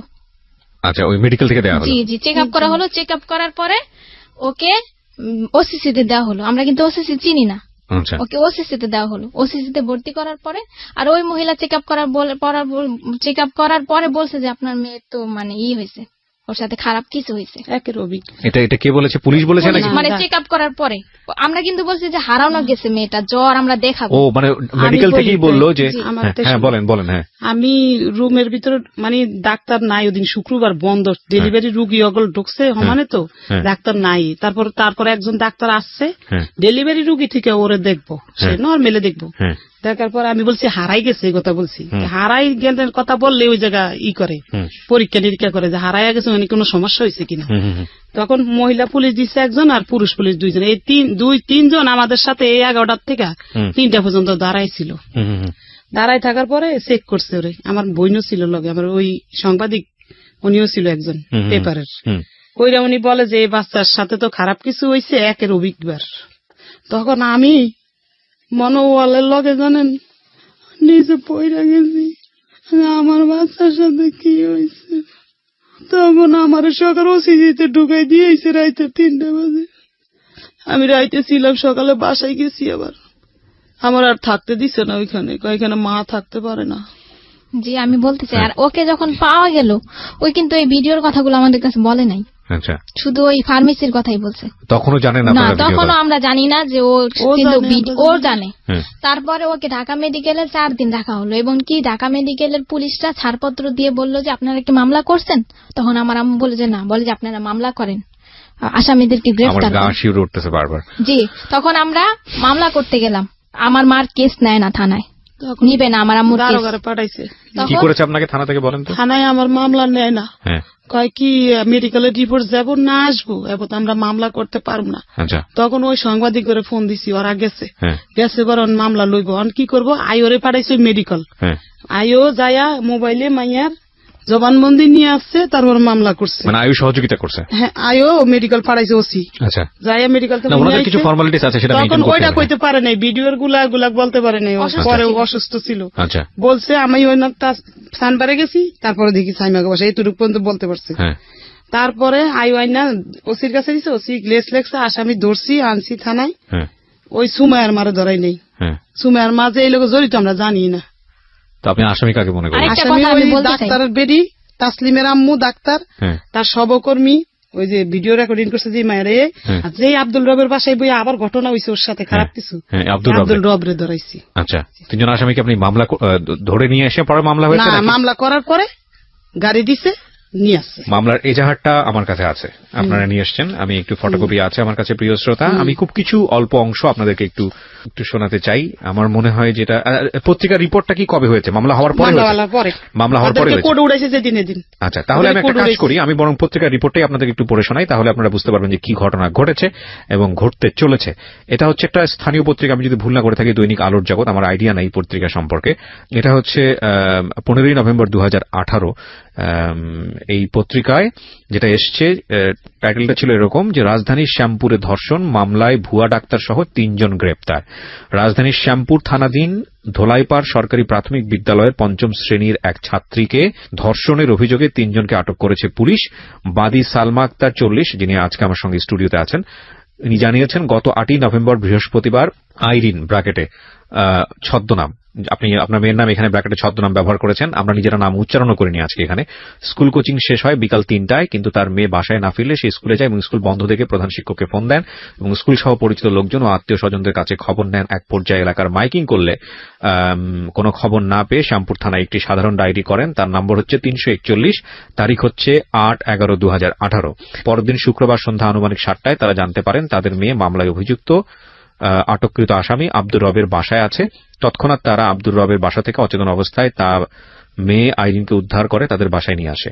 তাদের মেয়েকে পাওয়া গেছে শুনতে পেয়ে স্কুলের প্রধান শিক্ষক, জিডির তদন্ত কর্মকর্তা সাব ইন্সপেক্টর মোহাম্মদ, নামটা এখানে কেন আসেনি, আচ্ছা ঠিক আছে, সাংবাদিকরা উপস্থিত হন, কিন্তু আইরিনের কোনো হুঁশ না থাকায় কি হয়েছিল সেটা জানা যায়নি। এক সময় রাত আনুমানিক 9টায় হুঁশ ফিরলে সে জানায় স্কুল কোচিং শেষে মামলার আটককৃত আসামি খন্দকার জান্নাতুল ফেরদৌসের স্কয়ার হেলথ কেয়ার ফার্মেসিতে গেলে, এই ফার্মাসির নাম কি স্কয়ার হেলথ কেয়ার, আচ্ছা স্কয়ার হেলথ কেয়ার ফার্মাসিতে গেলে তার মুখ অচেতন নাশক ঔষধ মাখায় এবং এরপর তার আর কিছু মনে নেই। পরদিন শুক্রবার কেন সে আব্দুর রবের বাসায় গেল তা সে জানে না। একথা শুনে তার পরিবার রাতে ঢাকা মেডিকেল কলেজ হাসপাতালে ভর্তি করলে মেয়ের শারীরিক অবস্থা খারাপ দেখে ওসিসিতে ভর্তি করা হয়। পরে আইরিনের মা সালমা বেগম রবিবার রাতে শ্যামপুর থানায় একটি মামলা দায়ের করলে গোপন সংবাদের ভিত্তিতে পুলিশ রবিবার রাতে 3 জনকে আটক করে পরদিন সোমবার 5 দিনের রিমান্ড চেয়ে আদালতে সোপর্দ করেন। এরপরেরটুকু আমার সংবাদে আর নাই, কিন্তু এখানে আমি অবশ্যই ধন্যবাদ দিব আইন প্রয়োগকারী সংস্থা, বিশেষ করে পুলিশকে। এটা সত্যি আমি যখন এই ধরনের কোনো অ্যাক্টিভিটিস দেখি আমার খুব ভালো লাগে, আমার খুব গর্ব করতে ইচ্ছে করে। I am really proud because police এইসব জায়গাগুলোতে খুব সেন্সিটিভ। সেটা হচ্ছে যে আমরা জানি যে ওনাদেরকে সোপর্দ করার পরে ওনাদেরকে আবার আদালতে হাজিরা করা হয়েছে জামিনের জন্য, কিন্তু পুলিশ স্বেচ্ছায় যেটা করেছে যে ওনাদেরকে যাতে জামিন না করা হয় সেটার একটা ব্যবস্থা করেছে এবং আমি যতদূর জানি ওনারা এখনো জেলে আছে, আমি যদি ভুল না করে থাকি, ঠিক? তো সেটার লেটারও আমি দেখতে পাচ্ছি এখানে, আপনারা পুলিশ স্বেচ্ছায় এই এটা করেছে, কারণ ওনাদের তো আপনাদের তো উকিল ধরতে হতো, আপনারা কি উকিল ধরেছিলেন? উকিল আছে আমার আছে, তো ঠিক আছে, 3 জনকে ধরে নিয়ে গেল। আমি সময় পেলে আরো কিছু কিছু ডকুমেন্টস আমি আমার শ্রোতা যারা আছেন তাদেরকে পড়ে শোনাবো। হ্যাঁ হ্যাঁ। মামলা করার পরে মানে থানার লোকেরা জিজ্ঞাসাবাদ করলো আমার বোনকে, আমার মাকে। ওসি বলল যে সবে তো মাত্র থাকা শুরু, এখানে আরো কত থাকতে হবে। কে বললো এটা? ওসি, থানার ওসি আমার মাকে বললো। মানে ওসিতে 4 দিন থাকার পরে বাচ্চাকে থানায় নেওয়া হলো। থানায় একটা রাত রাখার পরে পরের দিন সকালবেলা কোর্টে ওঠা হলো ম্যাজিস্ট্রেটের কাছে জবানবন্দি দেওয়ার জন্য। তখন কিন্তু আমার বোন ভিডিওর কথাটা বললো ম্যাজিস্ট্রেটের কাছে জবানবন্দি দেওয়ার আগে। আচ্ছা। আর এর যে 4 দিন যে আমার বোন ঢাকা মেডিকেলে ছিল ওইখানে কিন্তু আমাদের বেশি থাকতে দেওয়া হয় নাই, ওর সাথে কথাও বলতে দেওয়া হয় নাই। আর ও আমাদেরকে বলেও না। আর ঠিক আছে, ওখানে ফর্মালিটিস আছে, তোমার বোন তো বলেছে। তখন কিন্তু বলেছে ভিডিওর কথা, তখন আমরা বলছি যে তুমি তোমার বেশি কথা ওর সাথে বলি না, বলছি তোমার সাথে যা যা অন্যায় হয়েছে, তোমার সাথে যা হয়েছে খারাপ হয়েছে, তোমার সাথে যা যা হয়েছে তুমি সব বলবা। এমনকি প্রধান শিক্ষক স্কুলে মানে কৌশলে ওকে ডেকে নিয়ে শরীরের বিভিন্ন জায়গায় স্পর্শ করতে। তোমাদের কাছে বলেছে? জি বলেছে। ওর কাছ থেকে শুনে একটু। এইরকম একটা ঘটনা তুমি কি বলেছো এটা তোমার ফ্যামিলিকে বলেছো যে প্রধান শিক্ষকের বিষয়টা, নাকি ওরা তোমাকে আজকে সাজিয়ে গুছিয়ে এখানে নিয়ে আসছে এই ধরনের কথা বলার জন্য? না, করতো এরকম প্রধান শিক্ষক করতো তোমাকে? জি। তো করতো, তুমি বাসায় এসে কেন বলতে না বলো তো? যেদিন আমি মানে কি বৃহস্পতিবার ছিল যেদিন হারানোর দিন, সেদিন টাচ করেছিল। ওই একদিনই করেছে নাকি বেশ কয়েকদিন করেছে? ওই দিনই শুধু করেছে, ওই হারানোর দিন। মানে ওই ঘটনার পরে তুমি ফার্মেসিতে যাও? ওই ঘটনার পরে আমি বাসায় যাই, বাসায় যে খাবার খেয়ে আবার তারপরে তুমি স্কুলে আসো, এসে কোচিং এর পরে তুমি ফার্মেসিতে যাও, রাইট? কোচিং শেষের পর। জি, আমি আরেকটা কথা বলছি, ওকে জিজ্ঞাসা করেন যে হেড স্যার ওকে কি বলতো। কি বলতো তোমাকে হেড স্যার? হেড স্যার আমাকে বিভিন্ন খারাপ কথা বলতো। হেড স্যার কোথায় আছে? আমার বাসায়। হেড স্যার এখন কোথায় আছে? স্কুলে। ওনার নামে মামলা হয়নি? ওনার নামে মামলা ম্যাজিস্ট্রেটের কাছে বলতে পারে নাই, ছোট আর থানায় কইছি করে নাই। থানায় যেদিন ওই ওর নামে মামলা, এই দিনে ওনার নামে মামলা হইতো। এত বড় একটা ঘটনা ঘটে গেল, প্রধান শিক্ষকের ব্যাপারে আপনারা তো আগে থেকেই বিষয়গুলো আপনারা কিছুটা হলো টাচ করতে পারছিলেন, যদি আপনাদের কথা সত্য হয়ে থাকে। তাহলে আপনি মামলাতে শুধুমাত্র 3 জনের নাম কেন দিলেন? প্রধান শিক্ষকের নাম কেন জড়ালেন না? দিতে চাইছি, থানার কেউ লয়নি, সাক্ষী ওই সাংবাদিকেরা লইব না, প্রধান শিক্ষকের নাম লইব না। তারপরে এখন আবার কি করে শুনবেন, এখন আবার মেডিকেলের সার্টিফিকেট বাইরেছে পর আবার আমাদেরকে ডাইকে নিয়েছে থানায়, ওই আজম ডাইকে নিয়ে আমার বড় বোনের সরকার। এখন বলে যে ওই মহিলাদের ভিডিও রেকর্ডিং করছে ওগুলা বাদ, আগের দিন ধরবো না, সেদিন রাইতে রেপ করছে কেটা সেটা নাম বলো তুমি। কথা স্যার বুঝছেন, সেটা তো বলতে পারবে না, কারণ ও তো কইতে পারে না। অন বলতেছে আগের ঘটনা বাদ, আগের ঘটনার বাদ। আমি কেন আমার মেয়ে ধারাবাহিক ভাবে আসি, ও দাবি করছে যে হেড স্যারের সঙ্গে খারাপ ব্যবহার করেছে, কিন্তু আপনারা সেখানে নতুন করে নাম ঢোকাতে পারেন নাই। কিন্তু আপনারা কি জানেন, আপনারা যে লয়ারকে ধরছেন সেটা হচ্ছে যে এই মামলার চার্জশিট কি দেওয়া হয়েছে? মামলার চার্জশিট দেওয়া হয়নি। কোন লয়ারের নাম্বার আছে আপনার কাছে? ওকে, লয়ারের সঙ্গে আচ্ছা, এই লয়ার আপনার এই বিষয়টা ডিল করছে। ওকে, আমরা লয়ারের সঙ্গে কথা বলছি। প্রিয় শ্রোতা, আপনারা স্ট্যান্ড বাই থাকুন। আমাদের এই লয়ার বিষয়টি নিয়ে কতটুকু ইনভলভ বা আদৌ তিনি আমাদের সঙ্গে কথা বলতে চান কিনা সেটা আমরা একটু আপনাদের সঙ্গে ইনভলভ করাচ্ছি। জি, আসসালামু আলাইকুম সালাউদ্দিন সাহেব, আমি আর জি কিবরিয়া বলছি ঢাকা এফএম থেকে। আচ্ছা, বিষয়টা যেটা হচ্ছে যে আপনার স্কুলের ধোলাইপাড় সরকারি প্রাথমিক বিদ্যালয়ের 5ম শ্রেণীর ছাত্রী, আমরা ওর নামটা মেনশন করছি না রেডিওতে, আপনি কেসটা নিশ্চয়ই জানবেন। ওনার মা যে অভিযোগটা করেছে এবং এটার একটা মামলাও হয়েছে, এখানে প্রসঙ্গত বলে রাখি যে মামলায় আসলে মামলার যে এজাহার সেখানে আপনার কোনো নাম নাই। ওরা যে স্টোরিটা এখানে এসে বলেছে এই মুহূর্তে, তো সেই জায়গাটায় আমরা দেখতে পাচ্ছি যে ভিকটিম যে মানে আপনার ছাত্রী যে সে এক অর্থে আপনিও জড়িত এরকম একটা কথা বলছে। এখানে আসলে আপনার কি বলার আছে? আমি এখানে ডিউ রেসপেক্ট বলে রাখি যে যেহেতু আপনার নামটা এখানে আসেনি, সুতরাং এখানে আপনার বক্তব্যটাও প্রাসঙ্গিক হয়ে যায়, সেই জন্যই আপনাকে ফোন দেয়া। আর আপনি যেহেতু স্কুলের প্রধান শিক্ষক, সেই রেসপেক্টটা আমাদের কোনো অংশেই কমতি নাই। সো আপনার আসলে কি বলার আছে বিষয়টা নিয়ে, বা আপনি কতটুকু জানেন? দায়িত্বের জায়গা থেকে তো আপনারও কিছু না কিছু করার ছিল, কি হয়েছে আসলে আমাদেরকে যদি বলতেন। আপনাকে ধন্যবাদ জানাই বলতেছি যে এটা স্কুলের একটা বাইরের ঘটনা ছিল, ঠিক আছে? স্কুলের বাইরের ঘটনা? স্কুলের বাইরের ঘটনা। এবং শ্যামপুর থানায় যখন এটার মামলা হয়েছে, শ্যামপুর থানার থেকে এটা তদন্ত হয়েছে। এরপরে তদন্ত হয়ে এটা আবার আপনার ইয়েতে গেছে শেরপুরা থানা। ভিকটিম সাপোর্টার যেটা আছে। আচ্ছা, ভিকটিম সাপোর্ট সেন্টার থেকে তো আপনাকেও ডাকা হয়েছিল আমরা যতটুকু জানি। হ্যাঁ, আমি গিয়েছিলাম এবং ওইখান থেকেও ওরা আসছিল, তদন্ত আসছিল। আচ্ছা, ওইখান থেকে ওই তাপসিংহতা নামে এক পুলিশ অফিসার আসছিল। আমি ছিলাম না ওইদিন, আমি ছুটিতে ছিলাম। উনি আমার সহকারী প্লাস হলো আমার যে স্টুডেন্টরা ছিল ওদের থেকে একটা স্টেটমেন্ট উনি নিয়েছেন। আচ্ছা, যেদিন এই ঘটনাটা হয়েছে সেদিন ছিল বৃহস্পতিবার, জিএসসি পরীক্ষা চলে তখন। আমি আমার এক সহকারীকে নিয়ে পরীক্ষার কেন্দ্রে গিয়েছিলাম। ওই সহকারীও স্টেটমেন্ট দিয়েছিল, স্যার আমি একসাথে আমরা 9:30টার দিকে পরীক্ষার হলে থাকি এবং ওইখান থেকে আমরা প্রায় 1টা-1:30টার দিকে ওইখান থেকে না। কিন্তু একটা বিষয় তো এখানে স্পষ্টভাবে এসছে যে আপনার স্কুলে আসা অবস্থায় হচ্ছে সে মানে হারিয়ে যায়, এবং এ ব্যাপারে যেটা হচ্ছে যে সালমা যিনি অভিযোগ করলেন যে আপনার সঙ্গে বহুবার যোগাযোগ করেছে, আপনার কাছ থেকে সাহায্য চেয়েছে তার বাচ্চাকে খুঁজে পাওয়ার জন্য, সেক্ষেত্রে আপনারা কোনো সহযোগিতা করেননি, এটা আসলে কতটুকু সত্য? সম্পূর্ণ মিথ্যা কথা। আচ্ছা, উনি আমার বাসায় যখন গেছে 3টার পরে আমি তখন ভাত খেয়ে তখন স্টুডেন্ট পড়াচ্ছি আমার বাসায়, কারণ জেএসসি পরীক্ষার কিন্তু এরপর দিন হলো ইংরেজি পরীক্ষা। বাসায় পড়াচ্ছেন মানে আপনি প্রাইভেট পড়াচ্ছেন তাই তো? না আমার হ্যাঁ ওই তো স্টুডেন্ট ছিল আর কি। আচ্ছা, ওরা বাসায় আসে। আচ্ছা একজন। আচ্ছা, এখানে আরেকটা বিষয় এসছে সালাউদ্দিন সাহেব, সেটা হচ্ছে যে আমরা এরকম শুনলাম সালমার কাছ থেকে যে মানে বাচ্চাদেরকে এইরকম বাসায় পড়ানো বা কোচিং পড়াতে এটা বাধ্য করা হয়, এটা আসলে কতটুকু সত্য আপনার স্কুলের ক্ষেত্রে? না, এটার কোনো সত্যতা নাই, এটা মিথ্যা কথা। আর আমাদের ওই যে আছে আপনার যে পঞ্চম আর অষ্টম, আমাদের এখানে অষ্টম পর্যন্ত আছে। জি, অষ্টম পর্যন্ত। পঞ্চমের আমাদের নিজ থেকে যে পঞ্চম পিছিয়ে পড়ে ছেলে মেয়েদেরকে আমরা বিশেষ একটা ক্লাসের ব্যবস্থা করে থাকি ছুটির পরে। আচ্ছা, এটা আমাদের অফিস থেকে একটা নির্দেশ থাকে যে ওদেরকে আপনারা যে করেই হোক পিছিয়ে পড়া ছেলে মেয়েদেরকে একটু অগ্রসর করবে। আচ্ছা আচ্ছা, আমাদের জায়গা থেকে একটা বিষয় আমরা বুঝতে পারছি যে আপনি যেটা বলছেন যে ওনারা যেটা অভিযোগ করছে সেটা সম্পূর্ণরূপে মিথ্যা, আপনার বিরুদ্ধে যে অভিযোগটা এসছে। আচ্ছা, আমরা সেটা প্রচার করছি। পাশাপাশি আমাদের যিনি ভিকটিম, আমরা তো তার নামটা মেনশন করছি না, আপনার ছাত্রী, তার কাছ থেকেও এরকম কথা এসছে যে আপত্তিকর জায়গাগুলোতে আপনার জায়গা থেকে এক ধরনের ইয়ে ছিল। আমি আসলে স্পষ্টভাবে উচ্চারণ করতে চাচ্ছি না এই বিষয়টা রেডিওতে। তো আপনার ছাত্রী ক্লাস 5-এ পড়ে। হ্যাঁ, আমি প্রশ্নটা একটু কমপ্লিট করি যে ওর কি আপনার প্রতি কোনো ব্যক্তিগত ক্ষোভ ছিল যে কারণে আপনার মনে হতে পারে যে আপনার সম্পর্কে মিথ্যা কথা বলছে, যেটা তো হওয়ার কথা না একটা শিক্ষকের বিরুদ্ধে। আসলে ওদের যে বক্তব্য, সেই বক্তব্য অনুযায়ী যেটা বুঝতে পারছি, যেটা লম্বা সময় ধরে হয়েছে, চেতনানাশক ঔষধ প্রয়োগ করে এটা লম্বা সময় ধরে হয়েছে। এটা আসলে স্কুলে থাকা মানে এটার সাথে আপনি জড়িত ছিলেন না? ওইটা কি করছে না হচ্ছে ওগুলো আমি কিছু বলতে পারবো না। ওগুলা এটা কি করতে পারে সেটা তাদের ব্যাপার। এটা স্কুলের বাইরে কি করছে না হয়েছে এটা পুলিশ ইনভেস্টিগেশন করছে। পুলিশ কি পাইছে না পাইছে সেটা আমিও জানি না। আপনার কাছে যেরকম বলছে আমি এরকম শুনছি। খন্দকার জান্নাতুল ফেরদৌসকে কি আপনি চিনতেন? জান্নাতুল ফেরদৌসকে আমি তো স্কুলে নাকি চিনি। খন্দকার জান্নাতুল ফেরদৌস আমি চিনি না। খন্দকার জান্নাতুল ফেরদৌস হচ্ছে এই মামলার 1 নম্বর আসামি।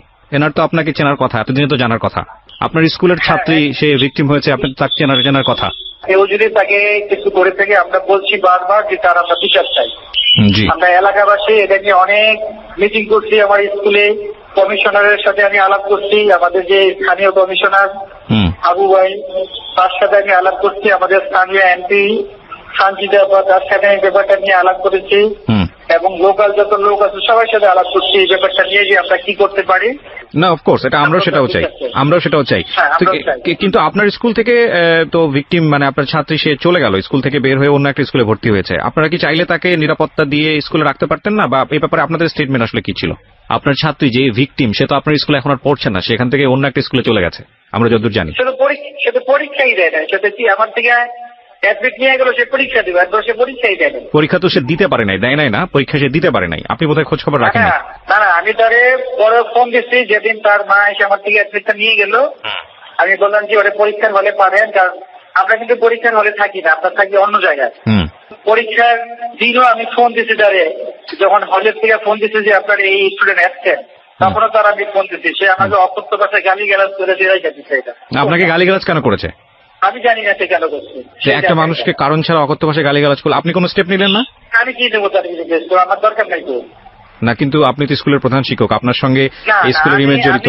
আপনি যদি আমাদের বিনা কারণে কিছু বলেন, আমি আপনাকে কেন বলতে দেন? কোনো দরকার নেই তো আমার। আমি এলাকাবাসীকে বলছি যে সে এই বলে, এলাকাবাসী বলতে আপনার কিছু করার দরকার নেই স্যার, আপনি ঠিক থাকেন। আমি যতটুকু সাহায্য করতে পারে সে সেটা জানেন।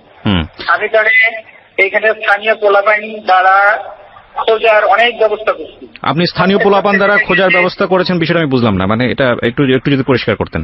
না, সে যখন বলছে যে আমার সে পায় না, তখন বলছি যে ওদেরকে দেখো সম্ভাব্য কোন জায়গায় সে থাকতে পারে কিনা।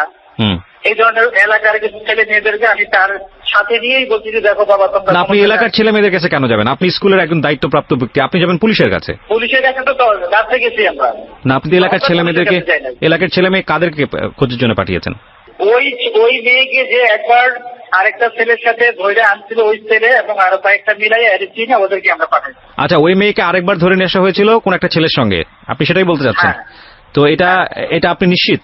এটা নিশ্চিত। এটা পুলিশ সহ ছিল তো, পুলিশ সহ পুলিশের খবর দিয়ে আনছি আমরা। আচ্ছা, পুলিশ আইসা পরে এটা মীমাংসা করছে। এটা কবে স্টেটমেন্ট দিয়ে গেছে? ওকে, এটা কবে নাগাদ হয়েছিল? এটা এর ঘটনার কত সম্ভবত মাস সে সময় আপনার স্কুল থেকে কি স্টেটমেন্ট নিয়েছিলেন? আমরা তো পুলিশের সাথে পুলিশের কাছে দিয়ে দিই। 1 মাস আগে? 1-2টা স্বাধীনতা আমার সঠিক মনে নেই। আচ্ছা, পুলিশের কাছে আপনারা দিয়েছিলেন। ওকে, ঠিক আছে। আমি আসলে প্রাসঙ্গিকভাবে যেহেতু আপনার কথা এসছে সে কারণে আপনাকে জিজ্ঞেস করলাম। এবং আমরা আসলে কাউকেই অ্যাকিউজ করছি না আমাদের এই অনুষ্ঠানে। আমরা চাচ্ছি যে একটা তদন্ত হোক এবং তদন্তে যারা আসলে দোষী তাদের বিচার হোক, সেটা যেই হতে পারে। আর এই সমস্যাটা আমাদের সমাজে এখন বিভিন্ন অ্যাঙ্গেল থেকে বিভিন্ন জায়গা থেকে আসছে এবং এটা খুব মানে ভাইরাল আকারে ছড়িয়ে পড়ছে এই ধর্ষণের বিষয়গুলো। আমরা চাই যে প্রত্যেকে এখানে সঠিক ভূমিকা রাখুক। এবং আপনি যেহেতু স্কুলের প্রধান শিক্ষক, আপনার দায়িত্বটাও অনেক বড় এবং আমরা বিশ্বাস করি যে আপনার এখানে সম্পৃক্ততা ছিল না, কিন্তু সেটা আসলে বিশ্বাসের উপর নির্ভর করে না, সেটা প্রমাণ করবে আসলে আদালত। সো আপনাকে অনেক ধন্যবাদ, আপনি সময় দিলেন আমাদেরকে। Thank you.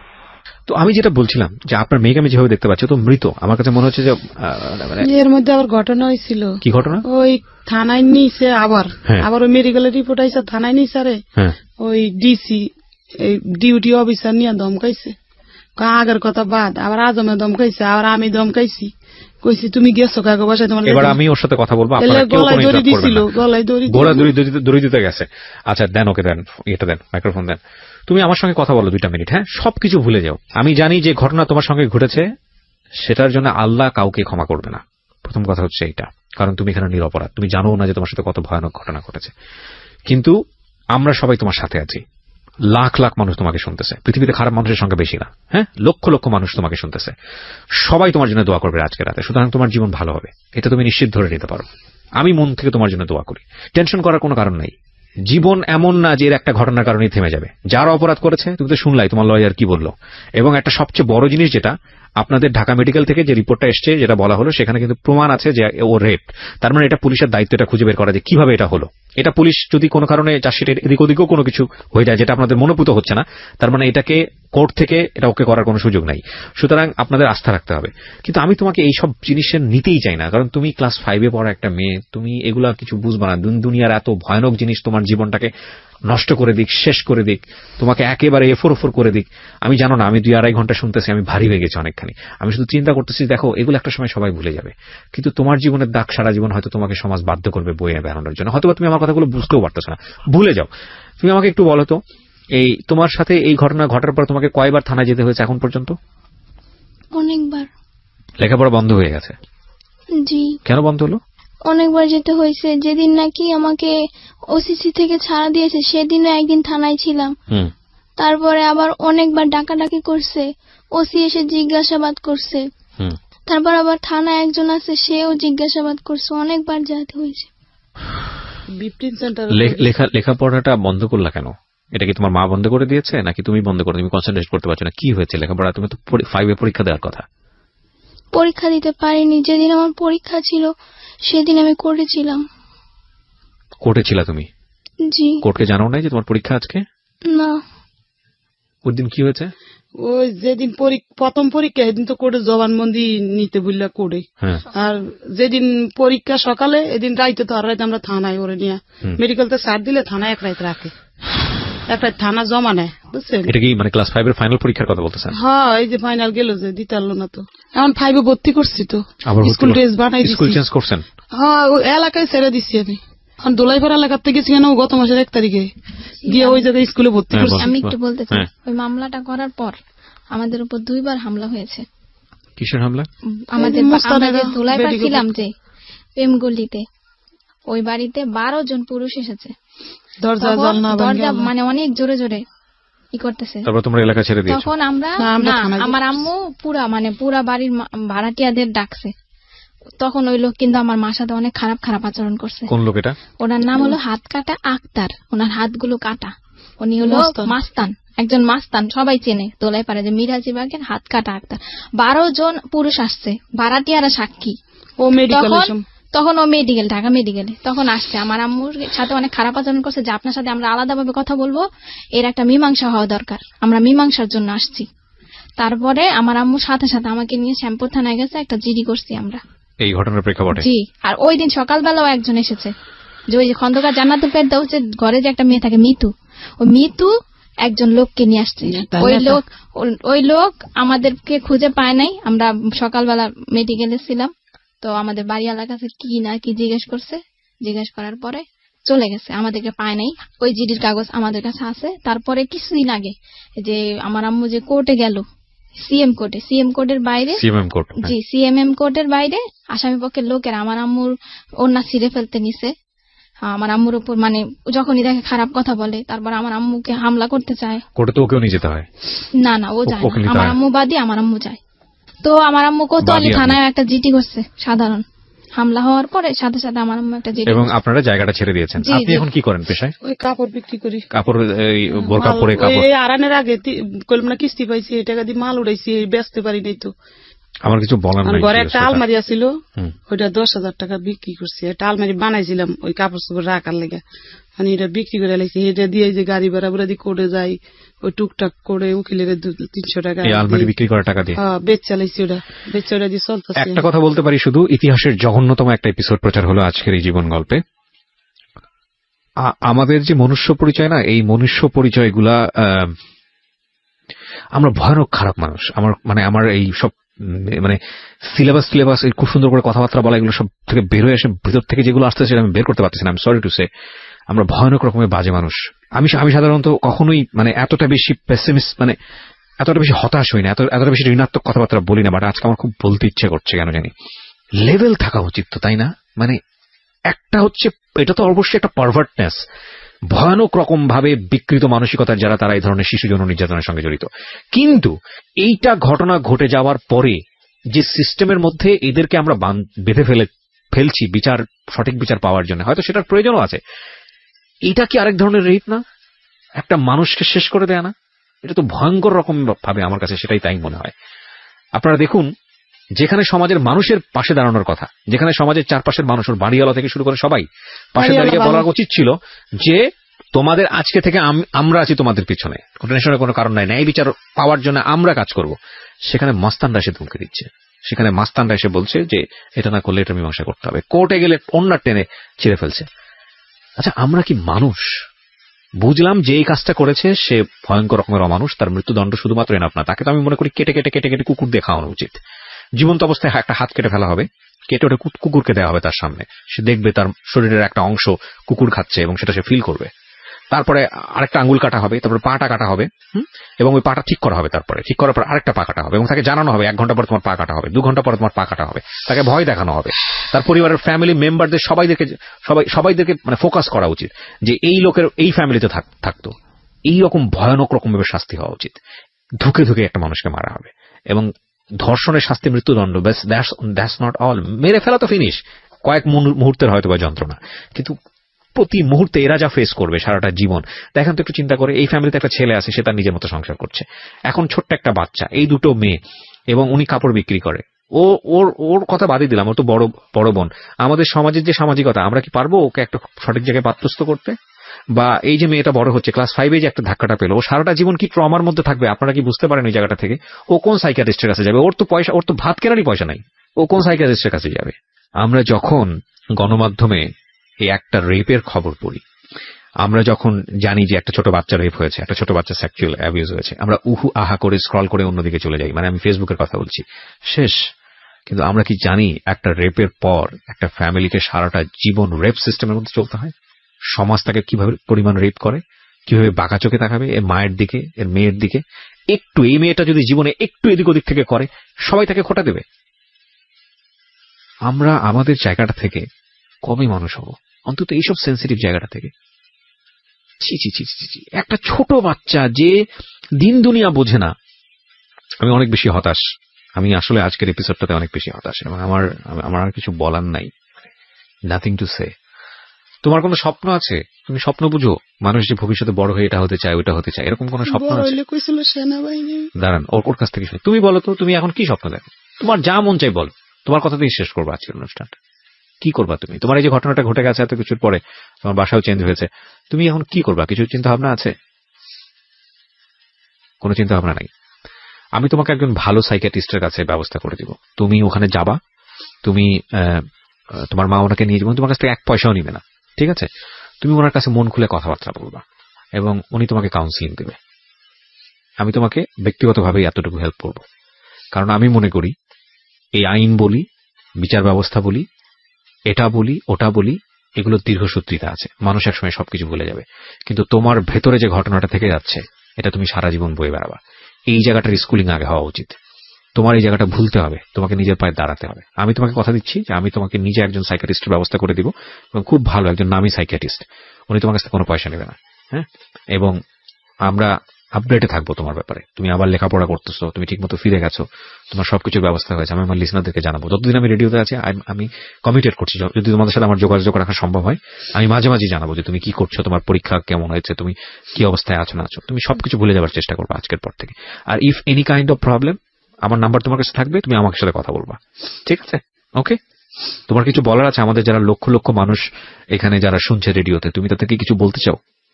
শেষে কিছু বলতে চাও? কিছু বলতে চাও না? ও মাথা নাড়াচ্ছে এবং ওর চোখে পানি। আজকে শেষ করছি প্রিয় শ্রোতা। শুনছেন মিস্টার ম্যাঙ্গো ক্যান্ডি প্রেজেন্টস জীবন গল্প।